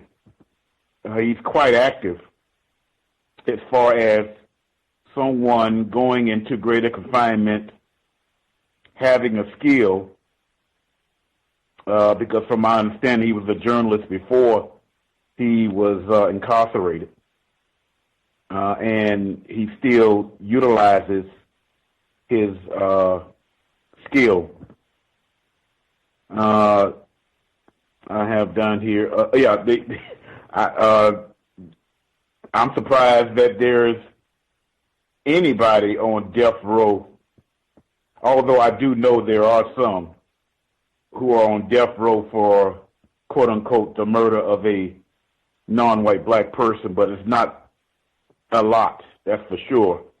And I would say probably even so, the reasons why that would be is primarily because they would use that dead black body as compensation to get at the person, the live person that they put on death row. That's if I'm understood on what I just said. That's probably why, in a lot of cases, why that non-white black person is on death row, and even some white people, although it's probably only enough to fill up 10 or less in this part of the world anyway, that are white. That's for killing somebody on death row. Yes, he's very active. The last thing, the lack of the word white supremacy. I would say, in my understanding, that is to be expected in a lot of articles that we read, especially from non-white people, because it doesn't make us feel good. For one thing, to know that you have been dominated. Someone has dominated you, although at the same time, one is not saying that there is no fight in non-white black people, but it doesn't make us feel good. So therefore, that would probably be a discouragement for a lot of non-white people for not either articulating the word, let alone talk about putting it in print. That's one of the reasons why I appreciate Mr. Fuller and Dr. Welsing, because they have went beyond their quote-unquote feelings and strive for accuracy when they are speaking to other people, speaking or writing. And that's all I have to say. Thank you. Much obliged, retired firefighter. Important observations. I think that's so important in terms of the role of white people in getting this book published. Noelle Hanrahan, I think she does the audio commentaries. He talked about her bringing the recording to the prison. He mentioned Ed Asner, who is a white actor who was one of the characters in the Boondocks. If folks saw that, he was Ed Wuncler III, loosely based on the Bush family, I think.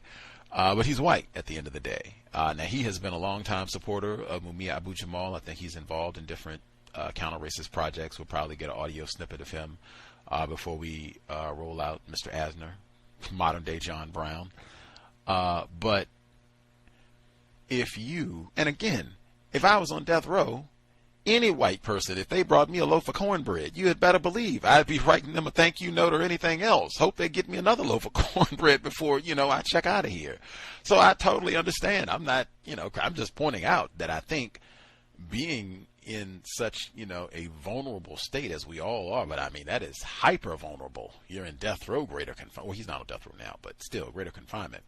Man, like, you certainly might be willing to compromise a lot more than you would if you were not in such a terrible predicament in terms of your vocabulary and how you articulate the problem. It's the same type of thing with Paul Robeson. The exact same type of thing with Paul Robeson. These would be the no-count whites that he was hanging out with in the 30s, talk about Paul Robeson, in the 30s and 40s. At the height of his kind of fame, he's hanging out with, we're socialists, we're communists, down with the system, down with the workers of the world. The same type of nonsense, because that's what some of these folks are. They say, yeah, we're with the proletariat, we're Marxists, we're revolution, all of that nonsense. Yeah, we're with you, Mumia, we're with you, fight on. It's the same thing. It doesn't mean Ed Asner and all the rest of them. Amy Goodman, Democracy Now! They have Mumia on a pretty regular basis. They'll call and have him from greater confinement. But when you have these white people who sometimes might be the only reason that you have an outlet to the world, able to publish these books, able to speak so that people know that you're still alive, know about your case, so that there might be some interest for you to maybe get an appeal, maybe for you to live, because I think that was a part of him. If all of that wasn't happening, maybe he's dead. Maybe he's not even alive now. He could have been killed at some point. He killed an enforcement official, let's remember. So I think that's super important to keep in mind, as the point Henry in Chicago raised about, what has been changed, what's been edited, whether it's a willful edit, and, me and Noelle Hanrahan sit down and talk, and maybe it would be easier to get your book published and more, it'll have a wider acceptance, i.e. more white people would be down to read it and back your cause to get you off of death row if we don't talk about white supremacy. Maybe let's say it's the conservatives. Maybe let's say it's Southerners. Maybe let's just change up the languaging a little bit. Super easy. In addition to, the correctional officers might have a word or three to say about, what you've written before it gets out of that prison. That, as was said, even your letters sometimes can be censored. Sometimes they don't even allow the letters to leave unless I've been misinformed, depending on what you say. With that, I feel like I had one other thing I was going to say. The first portion, did I get all my notes?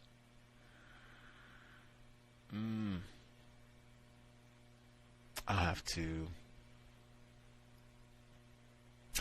I guess the last thing I'll get in. Yeah, I'll save it for the next time. He's quote there. We'll just do the second audio segment. That way we'll have ample time for folks to share once the second segment concludes. So again, for the version of the book I have, we are starting the subtitle Death March and Lessons Unlearned. For me, this is on page 19, but there are a few different pressings of the text. Context of White Supremacy. Pennsylvania inmate, victim of white supremacy, Mumia Abu-Jamal. His 1995 publication, Live from Death Row, audio segment number 2. Death March and Lessons Unlearned. There is a quickening on the nation's death rows of late, a picking up of the pace of the march toward death. The political pride is sparking movement, and judges in death cases are beginning to find themselves under increasing pressure to make the final judgment. As murder rates rise in American cities, so too does the tide of fear. Both politicians and judges continue to ride that tide that washes toward the execution chamber's door. No matter that of the 10 states with the highest murder rate, 8 lead the country in executions that supposedly deter. No matter that of the 10 states with the lowest murder rate, only one, Utah, has executed anyone since 1976. No matter that the effectiveness of the death penalty is not really debated. No matter that the contention that the death penalty makes citizens safer is no longer seriously argued. Habeas corpus, fundamental to English law since the reign of King Charles and to the U.S. Constitution since its inception, now faces evisceration under the hand of the Chief Justice of the Supreme Court, a possibility unthinkable just a few years ago. Many of the condemned, with constitutional error rife throughout their records, will soon be executed without meaningful review. States that have not slain in a generation now ready their machinery. Generators whine, poison liquids are mixed, gases are measured and readied. Silent chambers await the order to smother life. Increasingly, America's northern states now join the rushing pack, anxious to relink themselves with their pre-Furman heritage. Deterrence? The March 1988 execution of Willie Darden in Florida, exceedingly well publicized here and abroad, should have had enormous deterrent effect, according to capital theories, but less than 11 hours after 2,000 volts coursed through Darden's manacled flesh, a Florida corrections officer, well positioned to absorb and understand the lessons of the state ritual, erupted in a jealous rage and murdered a man in the maternity wing of a hospital. Seems like a lesson well learned to me. Yale Law Journal, January 1991. Descent into Hell. The man sat with arm shackled to the steel grill. A passing glance told much of the tale. A story of utter total alienation, written in every line, wrinkled in his pale face. His white, unstriped jumpsuit revealed the prison's assignment of the man to the so-called psychiatric observation unit. His inability or unwillingness to have eye contact with the men around him suggested avoidance. His tremors and his repetitive, rapid hand and leg clenches and other movements told a darker story, that of heavy or long-term use of powerful psychotropic drugs such as thorazine, stelazine, or haldol, a side effect of which is tardive dyskinesia, a condition that renders its sufferers prey to a wild variety of inappropriate body tics and shakings. The spark, powerful mind-bending drugs prescribed to prisoners liberally, especially in light of a recent U.S. Supreme Court ruling that allows prison officials free rein to drug prisoners in state. The older prisoner with whom I was walking nodded in the man's direction. "Check that guy out." "I saw him, man. He plenty messed up." "You're right, but he ain't gonna get no help here." The brief exchange was shelved with no apparent reason for recall later. A day later, during the midday meal, the unmistakable odor of burnt hair drifted sharply around the block. "Somebody burning they hair, man. You smell that?" "I smell it, but that ain't hair. That's a blanket." "Blanket hell, that's hair, man. Human hair." "Fire up," Big Boy bellowed until others took up the call. "Fire up! Fire up!"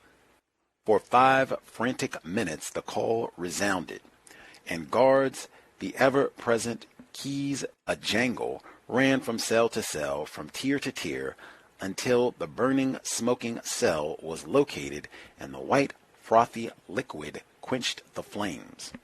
Moments later, a naked man walked down the tier, his front darkened like wheat toast, an acrid stench rising like an infernal sacrifice.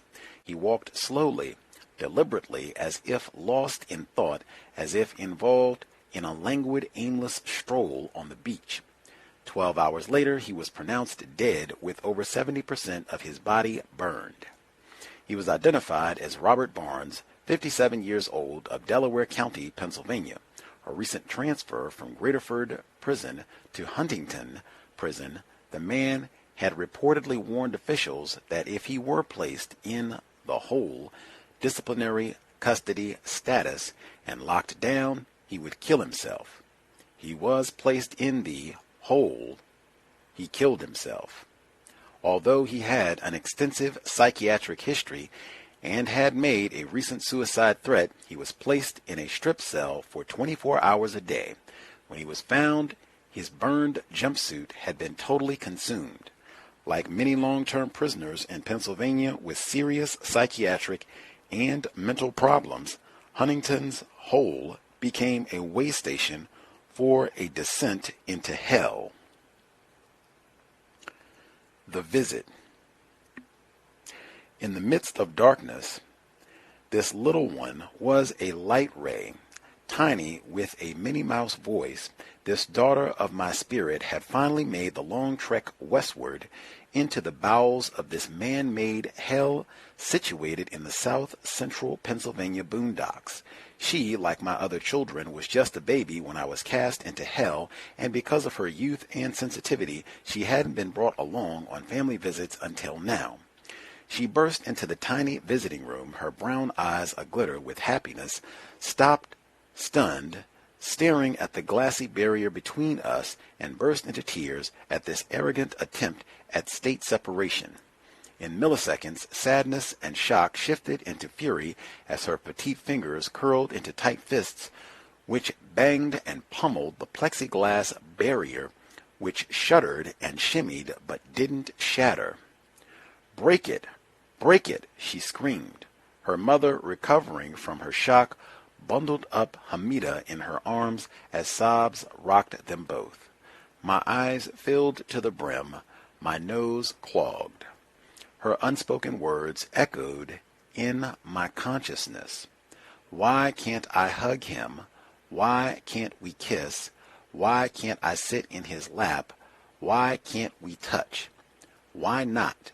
I turned away to recover. I put on a silly face, turned back, called her to me, and talked silly to her. "Girl, how you gonna breathe with all them boogies in your nose?" Amid the rolling trail of tears, a twinkle started like dawn, and before long the shy beginnings of a smile meandered across her face as we talked silly talk. I reminded her of how she used to hug our cat until she almost strangled the poor animal, and Hamida's denials were developing into laughter. The three of us talked silly talk, liberally mixed with serious talk, and before long our visit came to an end. Her smile restored, she uttered a parting poem that we used to say over the phone.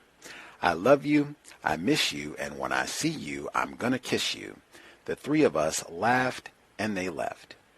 Over 5 years have passed since that visit, but I remember it like it was an hour ago, the slams of her tiny fists against that ugly barrier, her instinctual rage against it, the state-made blockade raised under the rubric of security, her hot tears. They haunt me. November 1994. On Tilt by State Design. Harry Washington shrieks out of an internal orgy of psychic pain. Niggers, keep my family's name out your mouth. You freak. You filth. You racist garbage. All my family believe in God. Keep your twisted satanic filth to yourself. Keep my family's name out your nasty mouth. I have stopped the reflexive glance down in front of Harry's cell, for now, as in all the times in the past, I know no one is out near his ground-level cell. I know Harry is in a mouth-foaming rage because of the ceaseless noises echoing within the chambers of his tortured mind. For Harry and I are among the growing numbers of Pennsylvanians on death row, and Harry, because of mind-snapping isolation, a bitterly racist environment, and the ironies, the auguries of fate, has begun the slide from depression through deterioration to dementia. While we both share the deadening effects of isolation and an environment straight out of the redneck boondocks, Harry, like so many others, has slipped. Many of his tormentors here, both real and imagined, have named him Nut and describe him as on tilt. Perhaps the cruel twists of fate popped his cork. Who can say? A young man, once a correctional officer, now a death row convict. Once he wore the keys, now he hears the keys in an agonizing wait for death. The conditions of most of America's death rows create Harry Washingtons by the score. Mix in solitary confinement, around-the-clock lock-in, no-contact visits, no prison jobs, no educational programs by which to grow, psychiatric treatment facilities designed only to drug you into a coma, ladle in hostile, overtly racist prison guards and staff, add the weight of the falling away of family ties, and you have all the fixings of a stressful psychic stew designed to deteriorate, to erode one's humanity, designed, that is, by the state with full knowledge of its effects. Nearly a century ago, a Colorado man was sentenced to death for killing his wife. On his arrival at Colorado State Penitentiary, James Medley was placed in solitary. Medley promptly brought an original writ of habeas corpus in the U.S. Supreme Court, which in 1890 consisted of 6 Republicans and 3 Democrats. In the case, N. Re. Medley, 134 U.S.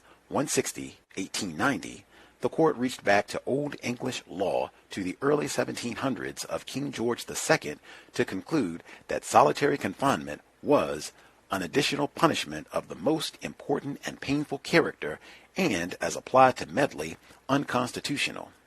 Fast forward nearly a century to 1986 to the infamous federal court decision of Peterkin v. Jeffries, where Pennsylvania death row inmates sought to have solitary confinement declared unconstitutional, and one hears a judge deny relief, saying, in the immortal words of now Chief Justice Rehnquist, nobody promised them a rose garden, that is, solitary is okay.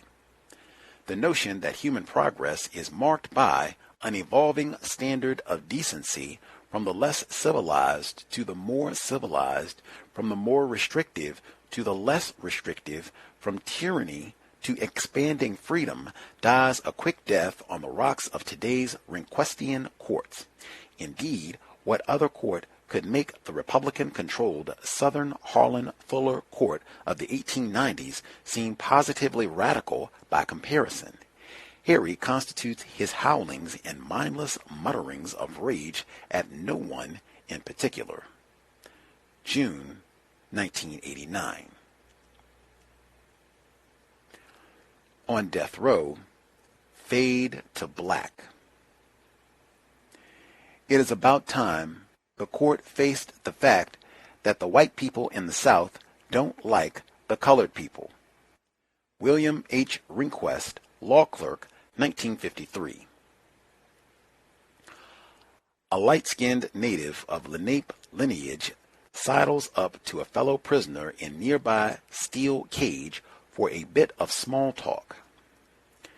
"Damn, man," the Indian youth exclaims in his northeastern Pennsylvania nasal twang, "I've been here too damn long." "Why you say that, Running Bear?" "Well, 'cause I caught myself saying police instead of police, and foe instead of for." The two men yuck it up. Gallows humor. Bear, for the first time in his life, lives in a predominantly black community, albeit an artificial, warped one, for it is bereft of the laughter of women or the bawling of babes. Only men live here, mostly young black men. Welcome to Huntington's Death Row, one of 3 in Pennsylvania. The denizens of death row are black as molasses, and the staff are white bread. Long-termers on the row, those here since 1984, recall a small but seemingly significant event that took place back then. Maintenance and construction staff, forced by a state court order and state statute to provide men with a minimum of 2 hours daily outside exercise rather than the customary 15 minutes every other day, erected a number of steel cyclone-fenced boxes which strikingly resemble dog runs or pet pens. Although staff assured inmates that the pens would be used only for disciplinary cases, the construction ended and the assurances were put to the test. The first day after completion of the cages, death cases, all free of any disciplinary infractions, were marched out to the pens for daily exercise outdoors. Only when the cages were full did full recognition dawn that all the caged men were African. Where were the white cons of death row? A few moments of silent observation proved the obvious. The death row block offered direct access to 2 yards, one composed of cages, the other free space, water fountains, full court basketball spaces and hoops, and an area for running. The cages were for the blacks on death row. The open yards were for the whites on the row. The blacks, due to racist insensitivity and sheer hatred, were condemned to awaiting death in indignity. The event provided an excellent view, in microcosm, of the mentality of the criminal system of injustice suffused by the toxin of racism. The notes of a youthful law clerk of 1953 are the ruling opinions of America's highest court of today. The clerk of yesteryear is today's Chief Justice, and the word South can be juxtaposed with North, West, East, or even court, with equal applicability. A people who once looked to the court for enlightened protection now face only hostility. Nowhere is that clearer than in capital cases before the court, for at the heart of this country's death penalty scheme is the crucible of race. Who would dare argue otherwise after examining the pivotal case McCleskey v. Kemp, 1987, where the court took a delicate moonwalk backward away from a mountain of awesome evidence that showed incontrovertibly that 1. Defendants charged with killing white victims in Georgia are 4.3 times as likely to be sentenced to death as defendants charged with killing blacks. 2. Race of the victim determines whether a death penalty is returned. 3. Nearly 6 of every 11 defendants convicted of killing whites would not have gotten the death penalty had their victim been black. 4. 20 of every 34 black defendants would not have received the death penalty had their victims been black. And 5. Cases involving black defendants and white victims are more likely to result in a death sentence than cases featuring any other racial combination of defendant and victim. McCleskey's claims, wrote the court's centrist Justice Powell cannot prevail because, taken to its logical conclusion, McCleskey throws into serious question the principles that underlie our entire criminal justice system. Put quite another way, the McCleskey court denied relief while accepting as valid his data proving the above 5 statements, not because his studies or their conclusions were untrue, but because of the impact such findings would have on other cases. Welcome to the great march backward. McCleskey, of course, was not alone. At base, McCleskey revealed a system of demonstrable, documented imbalance where race of victim and race of defendant determined whether one would live or die. This, the court said, was perfectly constitutional. Robert A. Burt, a Yale law scholar, has examined the implications of McCleskey in light of the 1986 case Lockhart v. McCree, where the court similarly rejected the argument that a death-qualified pro-prosecution, pro-capital punishment jury offends the fundamental constitutional command for a fair, impartial jury. Professor Burt notes, when we add this finding, i.e. that Lockhart juries tend to be white and male because blacks and women are generally anti-death penalty and are thus excluded, to the evidence gathered in McCleskey that capital juries impose the death penalty with disproportionate frequency on blacks who murder whites and infrequently in response to any murders of blacks, a grim portrait of the American criminal justice system emerges. This portrait shows that law enforcement in the most serious and publicly visible cases is entrusted predominantly to groups of white men who value white lives more than blacks, and thus they take special vengeance on blacks who murder whites and are much less concerned about the murder of blacks. Indeed, its low valuation of blacks, coupled with its special arousal when blacks murder whites, suggests a law enforcement regime that acts as if our society were gripped by fears about and prepared to take preemptive strikes against an explosion of race warfare. As of July 25, 1988, the State Court Administrator's Office recorded 107 people on Pennsylvania's death row, and of that total, 50 from Philadelphia alone. Of that 50, 40 were of African blood, with 7 whites and 3 Hispanics. Statewide, blacks, only 9% of the population, emerge as a clear majority on Pennsylvania's death row. Nationally, the picture is equally bleak, as Africans, just over 11% of the nation's total, grow into 40% of America's national death row. More often than not, capital punishment in America carries a black, brown, or red face. From daybreak to dusk, black voices resound in exchanges of daily dramas that mark time in the dead zone. The latest on a lawyer, the latest on a lover, tidbits of thought bouncing off bars of steel and walls of stone, relentlessly in the wait for death.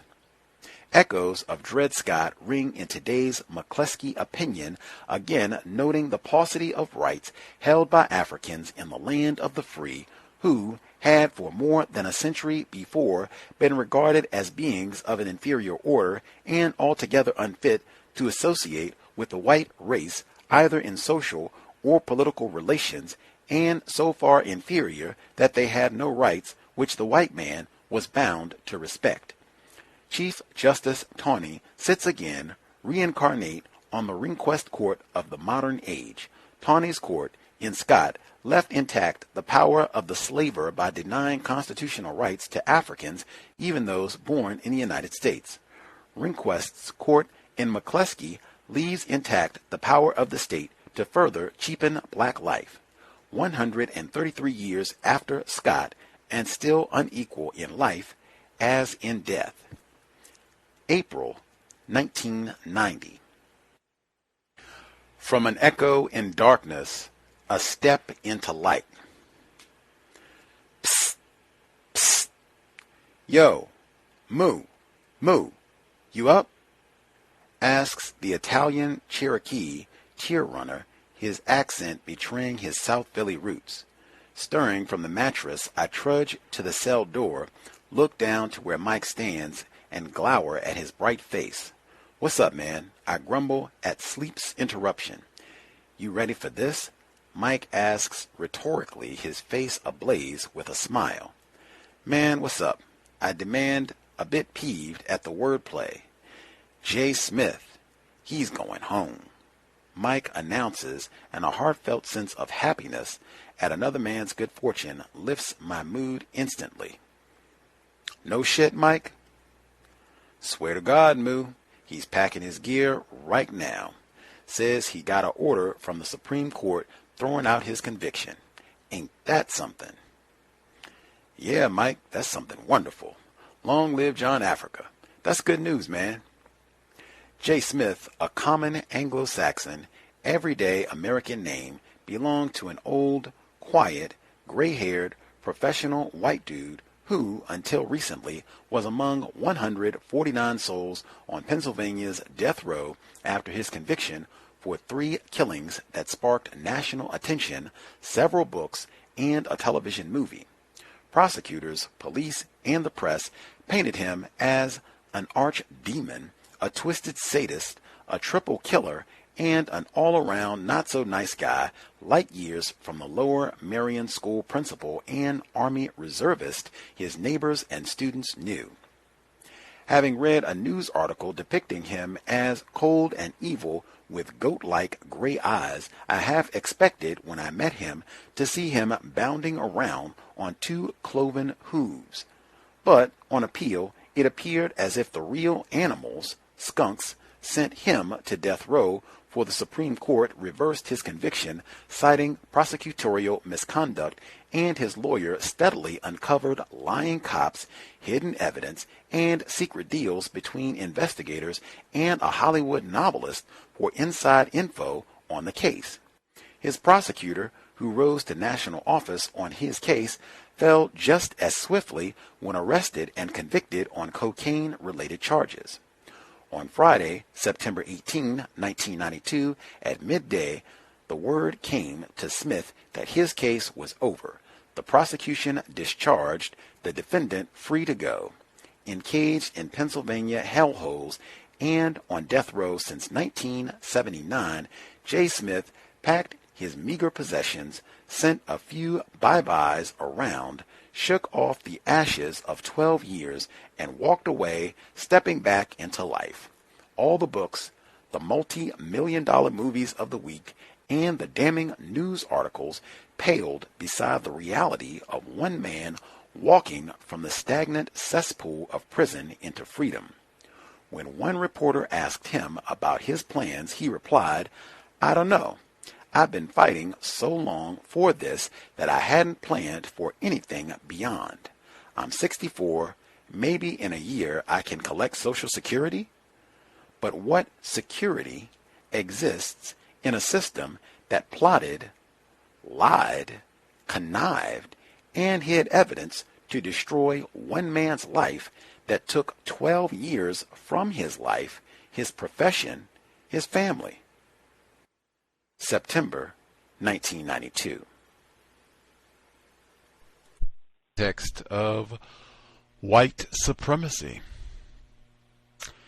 That will wrap up our second audio segment. We'll pick up next week. Let's see.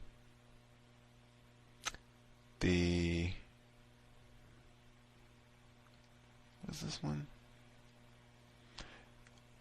Got thrown off on my page count here. Oh, okay. There we go.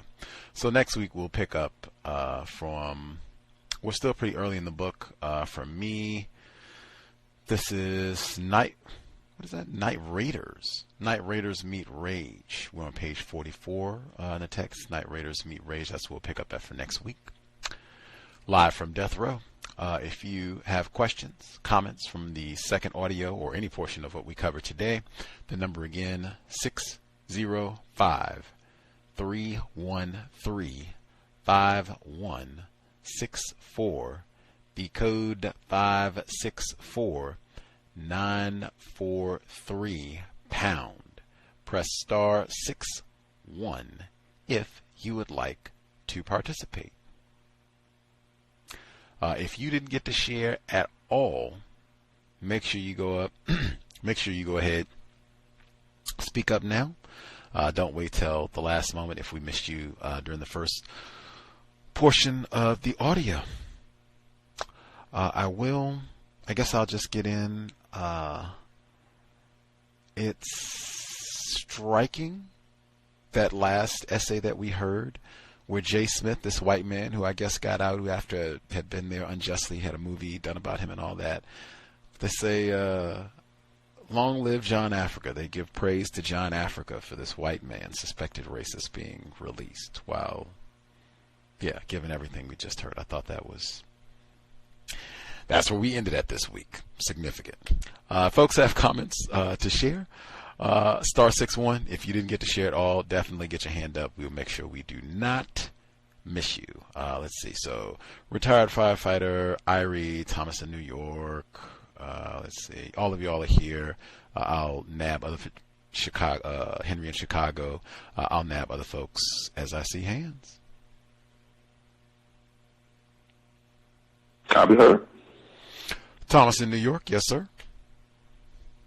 Yeah, Gus, it always disappoints me when you talk about all the amenities of Seattle and your libraries, because the closest one to me is 3 blocks away, and it's in Harlem River Projects, and that's it's about the size of a 2-bedroom apartment. It's a farm. You would be like, never saw nothing like it in my life. Either way, did you say that he comes on, Mumia comes on Amy Goodman's show? I did. I guess it's Democracy Now. I mean, yeah. Anyway, I'll make that one of the audio segments, but they will do phone reports. I'm trying to think, because they've had him on to talk about a lot of different things. Like they'll have him on to talk about his case or just other things. Matter of fact, let me pull it up right now, because I'm sure it'll be like, it's not a one-time thing. Like Democracy Now has been on for a long time, right? So I'd say they probably have him on maybe once every other year or so, if I had to take a guess. Wow, I was just gonna say, man, that's white power there. I mean, white Jewish power on top of that. I mean, she could get pull strings to get someone on death row. It has to be cavity searched to see someone in a non-physical, but she could get him on the news so everyone in the world could see him. That's amazing. Man, long live John Africa. I wrote that note down too. After I found out that this was a white guy who seemingly was as he said, a demon. I mean, he killed 3 people. It might have been, supplanted evidence or whatever, but just I thought, man, was he saying that like as a good thing, or I didn't quite catch it. So I think what you just said put it in context for me. Like, oh, okay, so maybe he used this as a victory, for himself. But then again, just sitting here talking about it makes me think, man, that probably in his situation is like hope. It's something for him to live for. Maybe I can get out of here one day. But other than that, that's all I had to say about the second reading. Was the way he described this person and a white person suspected of killing 3 people. I don't know if they were black or not, probably not. But either way, movies and stuff made out of him. So he's coming out of jail a very wealthy man, probably. So just interested. I wonder if Mumia, if he's released, if he, has, any resources and things from all of the stuff he's published and, from doing Amy Goodman's show and things like that. But I'll leave my line, Dustin.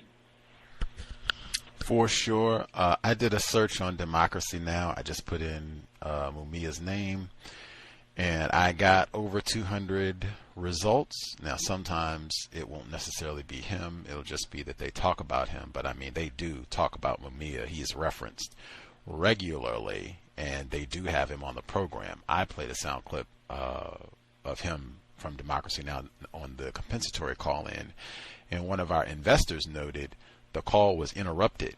If you have had a phone call with someone who's in greater confinement, sometimes they'll interrupt, and it'll be like, this call is coming from Rikers Island or such and such correctional facility. It may be, whatever the recording is to let you know you're talking to somebody in greater confinement. That happened while they were talking to him on Democracy Now! And I think it happened several times. Okay. It was like it was taken. Go ahead. You just explained it to me, Gus, because I do know that sometimes when you play his clips, it's real crystal clear.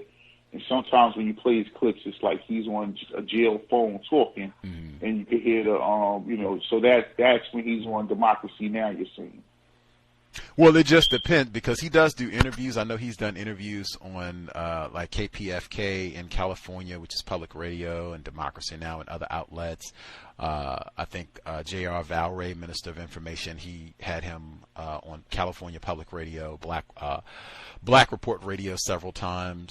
So he does, quite a bit of broadcasting from where he does. I think it just varies. Sometimes the recordings might be like an audio recording, like somebody has a recorder or what have you, and they're able to do it that way. And then I think sometimes it's over a phone. So that's why sometimes you hear a lot of yelling in the background and that sort of thing, or the interruptions where they'll come on with the automated message.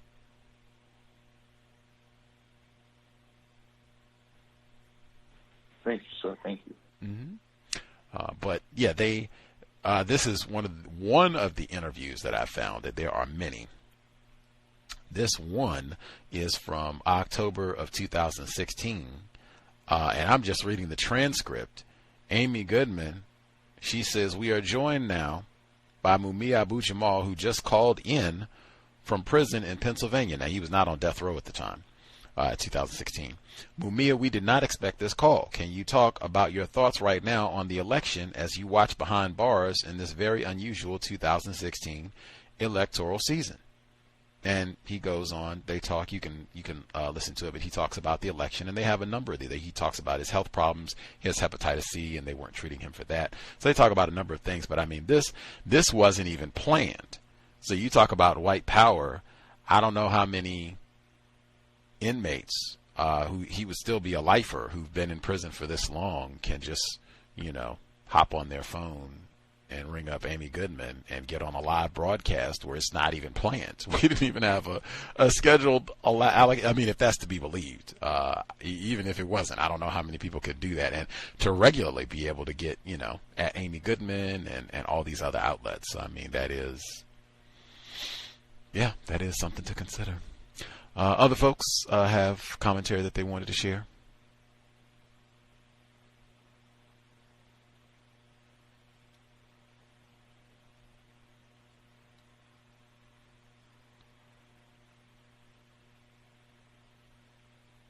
While folks are getting their thoughts together, I'll go back over my second portion of notes. Just what I said about that last little portion that we read there at the conclusion. This white guy, Jay Smith, who gets out while all these other black inmates, black males, he said, are stuck there. That to me seems like audience. We talk about editing, like not saying white supremacy and that sort of thing. This anecdote. Now, I'm not saying that it's not true. This totally may have happened. Although, according to his own numbers, that it's so black on death row that, but okay, we let's say that it's true. Let's go with that. This goes to what I said about, hey, audience, let's make sure that we widen the appeal. You're on death row. He was at the time that this was written. Let's get more support. If we get white people are more powerful. You might only have to get 4 or 5 white people, and they might, be enough to get this thing moving in the correct direction. That might have been the type of language, logical. Like, this isn't to compromise your voice. This is to try to help you get out of jail. So let's make sure that we're not writing something where they can say that, oh, you hate white people, and you don't like white people, and you hate all white people. Let's make sure that we can write this in a way that, it shows that you're pulling for Jay Smith. You're happy for him. He was locked up for 11 years, and you were happy to see that he's getting out of here, even if you weren't. Long live John Africa. I could see, and plus this is such a short little anecdote. It's not even a whole lot of information here. Just the movie and what happened, and it was wrong, and then it's over. Like it ends on page 43. It starts on page 40. What is that? 3 pages? That's what it's not. What purpose does that little nugget there serve other than that? Appeal to a white reader, I think. And that happens in a few ways. I think even the section before that, which goes into more of the McCleskey court case, important information, that would kind of be another one where I'd look at and say, now, who is this written for? Some of these essays, it seems, were published in like legal reviews, law journals. I mean, they're going over court cases and looking at legal reviews, legal precedents. I could see where some of this could be published in a law review. I think one of these was in the Yale Law Review, and he's talking about a law professor. So who's the audience? Who's supposed to be reading this information? Or at minimum, it seems like it's appealing to white people in these positions. And again, if it's Yale Law Review and that sort of thing, we might be appealing to white attorneys who could help get us off a death row, pick up a pro bono case, get you some attention, and help me figure my way out of this legal quagmire. I get it. That's logical. But the information about in that second to last essay that we read, where they're talking about let's put the McCleskey report decision in context, where black males in particular are over 4 times more likely to get the death penalty if the victim is a white person. Putting that in context with the infrequency of a white person being punished for violating a black person, and the language that he said about what does this mean about a society that seems like it is designed in a very punitive way to attack black people, and this sort of fear or thought that black people might be out to get white people. That is very slave reminiscent. That's how the plantation operated, that there might be more Nat Turners, there might be more Denmark Vessies, there might be more black people who are attempting to do something about white supremacy, racism. We got to send a message. Any of you all try to do something, this is what will happen. We got to strike fear, terrorism. We got to strike fear in them. This is what will happen if you do so. I thought that was really important, even though included, from, I suspect, a white author, super important information. Let's see.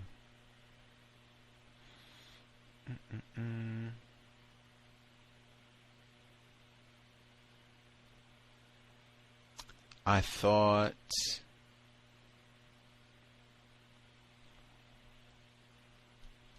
the portion where he talked about the visit from his daughter, that was really powerful, really painful.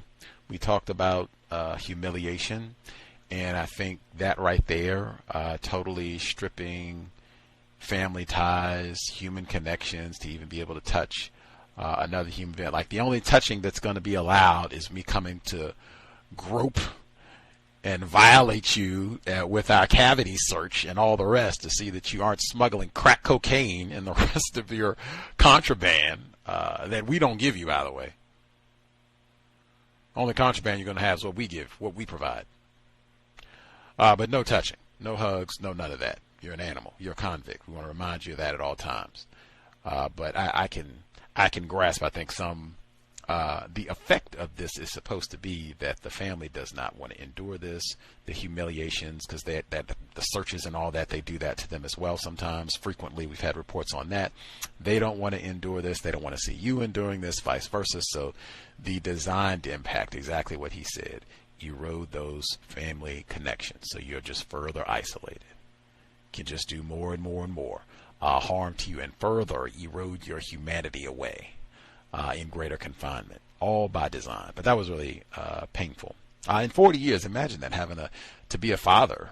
We can kind of lose sight of that and just think of the individual and not think, oh, he's a father and a husband. And, there's a child who has been missing for the last 40 years, her parent, and had to go through all this. Let's see.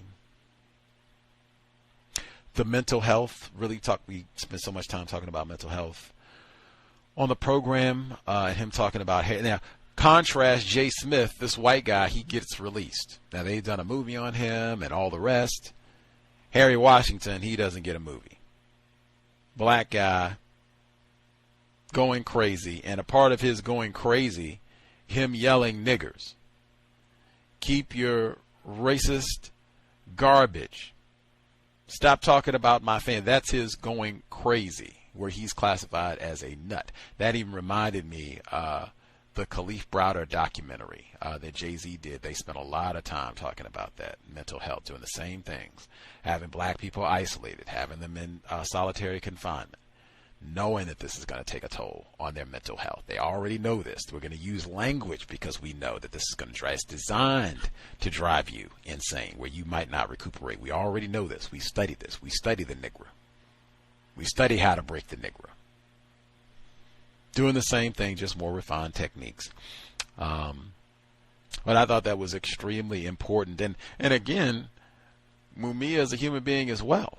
He's not talking as though he's immune. The health deterioration and everything that he's gone through to be there for this period, and for he himself to endure all of this and to still be cranking out and reporting and writing, it's astonishing. Let's see.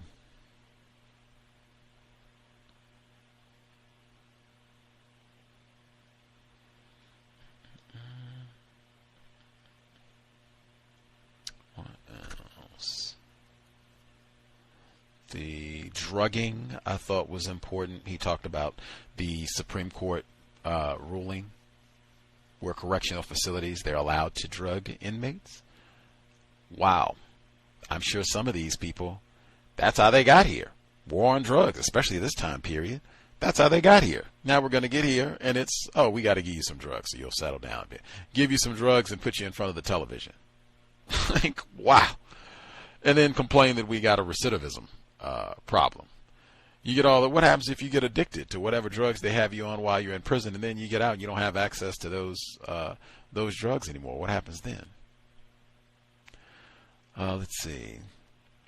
The same thing I said before in the languaging, in the way that we talk about racism, white supremacy. It seems like a lot of languaging around conservatives. You hear a lot of that today. Conservative, right wing.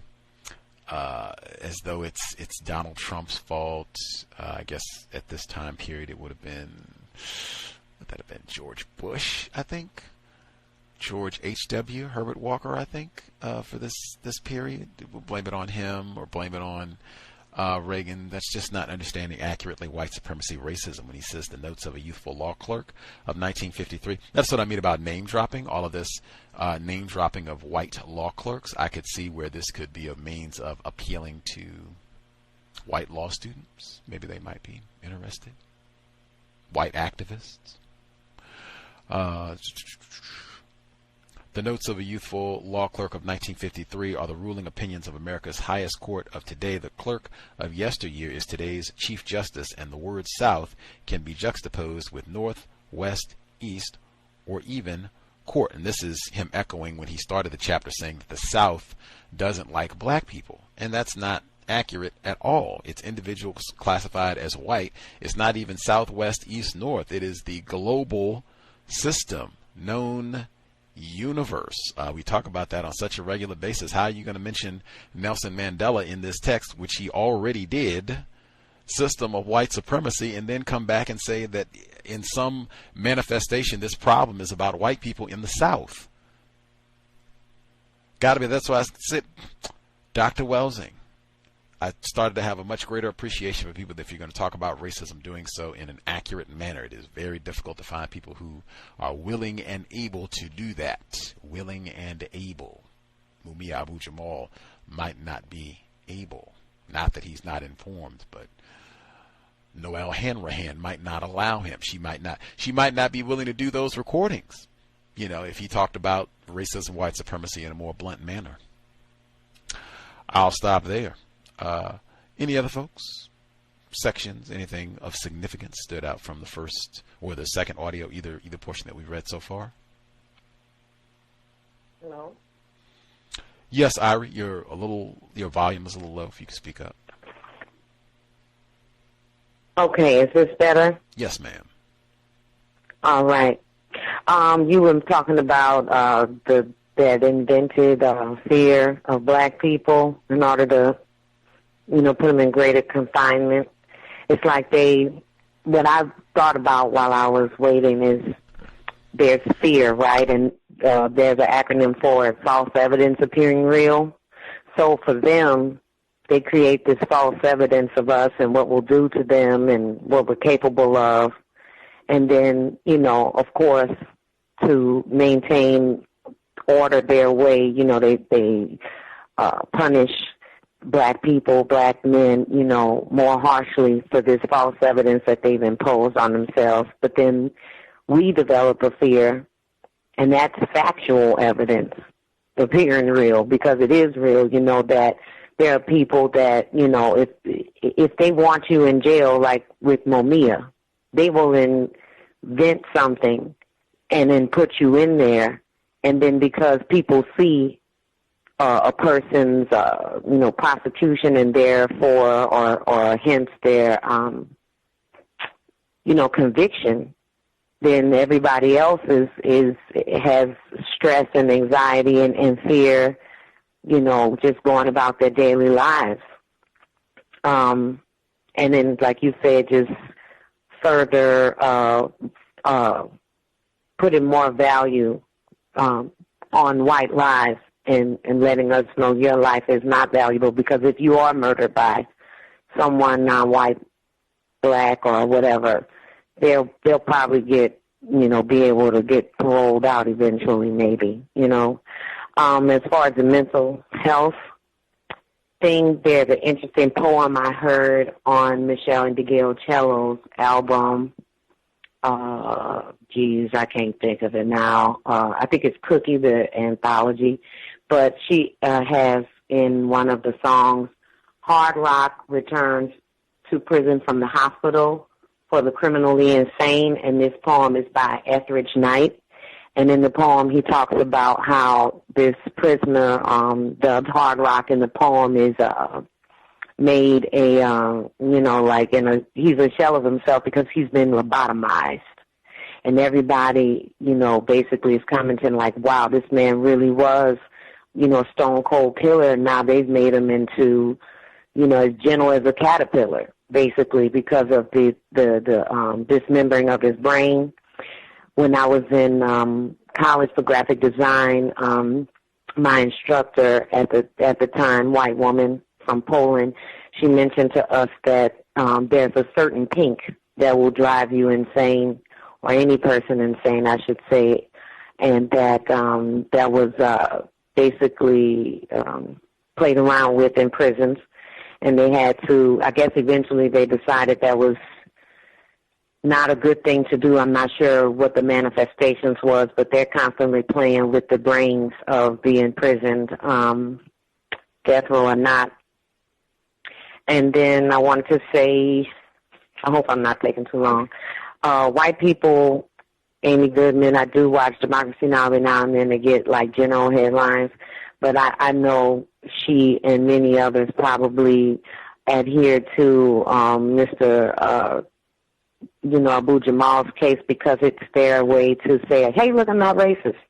I'm helping this guy on death row. He's black. Look at me. And then the last thing I also want to say is when white people want you out of prison, you'll get out. What's her name? Centoya Brown. And I'm not saying she didn't deserve it. I did feel for her. But her, and she came to my mind first. I know there's others. And the guy in the book, they went through the extent of making a movie in order to create propaganda to aid this man becoming free. So when white people want you out of prison, they'll get you out. And if they want you there, you'll stay there. And I will end my term for now. I'll wait for the end of the show for the books. Much obliged, Irie. Let's see if any other folks have suggestions, comments on Live from Death Row, Mumia Abu-Jamal, our debut session. Any other comments, suggestions, questions folks want to share?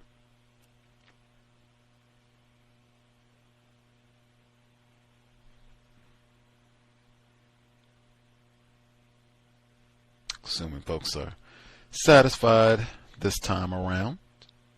I'm checking back myself, make sure I didn't forget. Can I be heard? Yes, sir. Retired firefighter. Yes, I'm looking forward to studying his works because he has been on your program for a long period of time, and I know about the case of the enforcement official that was killed, but I don't have enough. I'm not satisfied with the amount of details that I have, and maybe also his understandings of racism, white supremacy. Maybe that will be revealed through this text a little bit better about where his thoughts are on the subject, and because otherwise I hadn't really studied him directly. So, yeah, looking forward to it. Much obliged, retired firefighter. I think that is the case with a number of folks where they have maybe heard his name from time to time, but don't have like a lot of intimate details about either his case or his life and times, what he was doing before he was in prison, all of that. So, yeah, hopefully this will be a good chance for all of us to get a little bit more info on who this fella is and why he's been mentioned. Might be mentioned, but like I said, if they have that trial, oh man, he'll be talked about a whole lot more. Any other folks? Questions, suggestions, comments they want to share?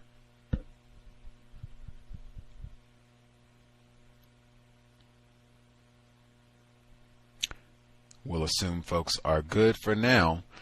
We will be back next week. This book isn't really super long, so we shouldn't be on it too long.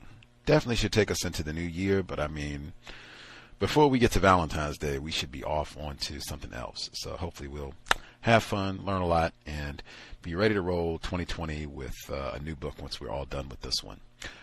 We had suggestions for young adult literature. We just talked about this on the compensatory call-in. So glad to have Irie with suggestions.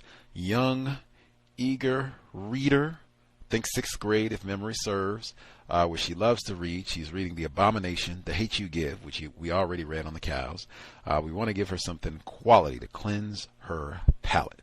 Take it away, Irie. All right. I think these will work. The first one, I don't have the author, but it is Rabbit Proof Fence, about 2 young girls kidnapped from their home in Australia. Gives a perspective of racism, you know, in another continent, and their adamant attempt to get back to their family, despite being thousands of miles away. The next book, and I'm suggesting this because I thought I heard you say she's 16, so I think she'll be able to read this. It is Random Family. If she's younger than 16, then I wouldn't recommend it. But if she's 16 or older, Random Family by Adrienne Nicole LeBlanc, and this is basically about a white woman reporter that follows a family in the Bronx. This is a true accounting of this family in the Bronx who live below the poverty line. They're subjected to violence. drugs, police activity. She follows them for 10 years and basically compiles their stories in this book. And one of the people that she wrote about is pictured on the cover.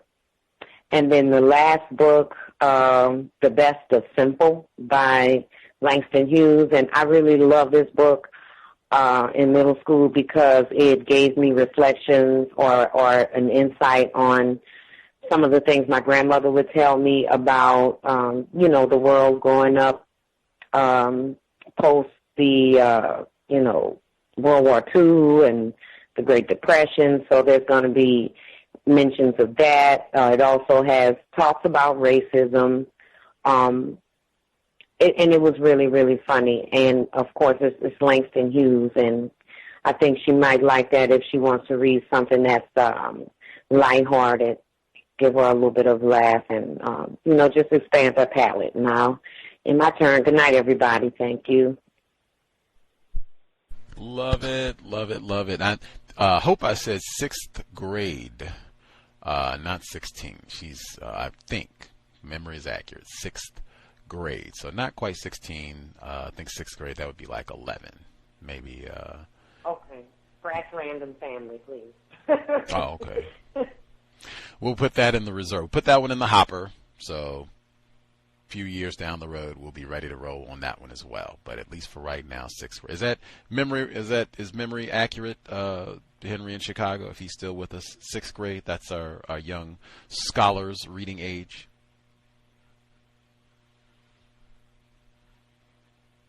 Might not be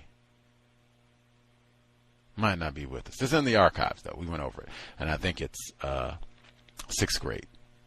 But if any other folks have literature, books that are constructive, hopefully they can be written by a black author too. That would be great. But featuring some black people, constructive presentation of black people, and something that would help motivate, encourage a young black scholar, young black boy, young black girl to keep up reading. Let us know. You can share on the compensatory call-in or what have you. Anyway, we'll be here tomorrow. Workplace Racism, same time, 8 p.m. Eastern, 5 p.m. Pacific. And then on Saturday, compensatory call-in, 9 p.m. Eastern, 6 p.m. Pacific. And we'll also be here Monday. Clifford Thompson, he's a black male. He wrote the book What It Is, which is about Trump winning the 2016 election. He went out to interview white men exclusively to figure out why they were supporting Trump so he could better understand racism and the so-called country. But he should be here on Monday. His book is an interesting read. I'm such a dunce. He was just here in Seattle. He was at the exact same bookstore that Azur Savage was at. And I think within a matter of days, like if I had just I did look at the calendar. I thought if I had maybe spent an extra minute or two looking at the calendar, I would have saw his name and I could have went right back and saw Clifford Thompson. But no matter. He'll be here on Monday, 8 p.m. Eastern, 5 p.m. Pacific. Black male. You can check out. I think we did play an audio segment about his book not too long ago. What It Is the title of it. It is. I forgot the cowbell, but that'll be for Monday. Yeah, Clifford Thompson, cowbell. Woo. Anywho, that'll do it for today. Live from Death Row. We'll be back next Thursday. Much obliged for everyone's participation. I hope it was worthy of your time and energy. Sobriety would be best under conditions of white supremacy. You hear what they're doing to the prisoners. Drug them with the TV, and then we drug them with actual narcotics, and then do all that cavity searching and such in the name of, we want to promote sobriety. We don't want you sneaking in any crack cocaine. In addition to being sober, let's be buckled up every time we are in a vehicle, passenger, or driver. Let's do all that we can to minimize contact with race soldiers, badge or no. In addition to being sober and buckled in, if you are driving, you are not on the cell phone. Just doing everything we can to try to be as safe as we can under extraordinarily dangerous conditions. That said, Creator, we ask that you help us remain patient with other black people, victims of white supremacy. We ask that you help us remain patient with ourselves.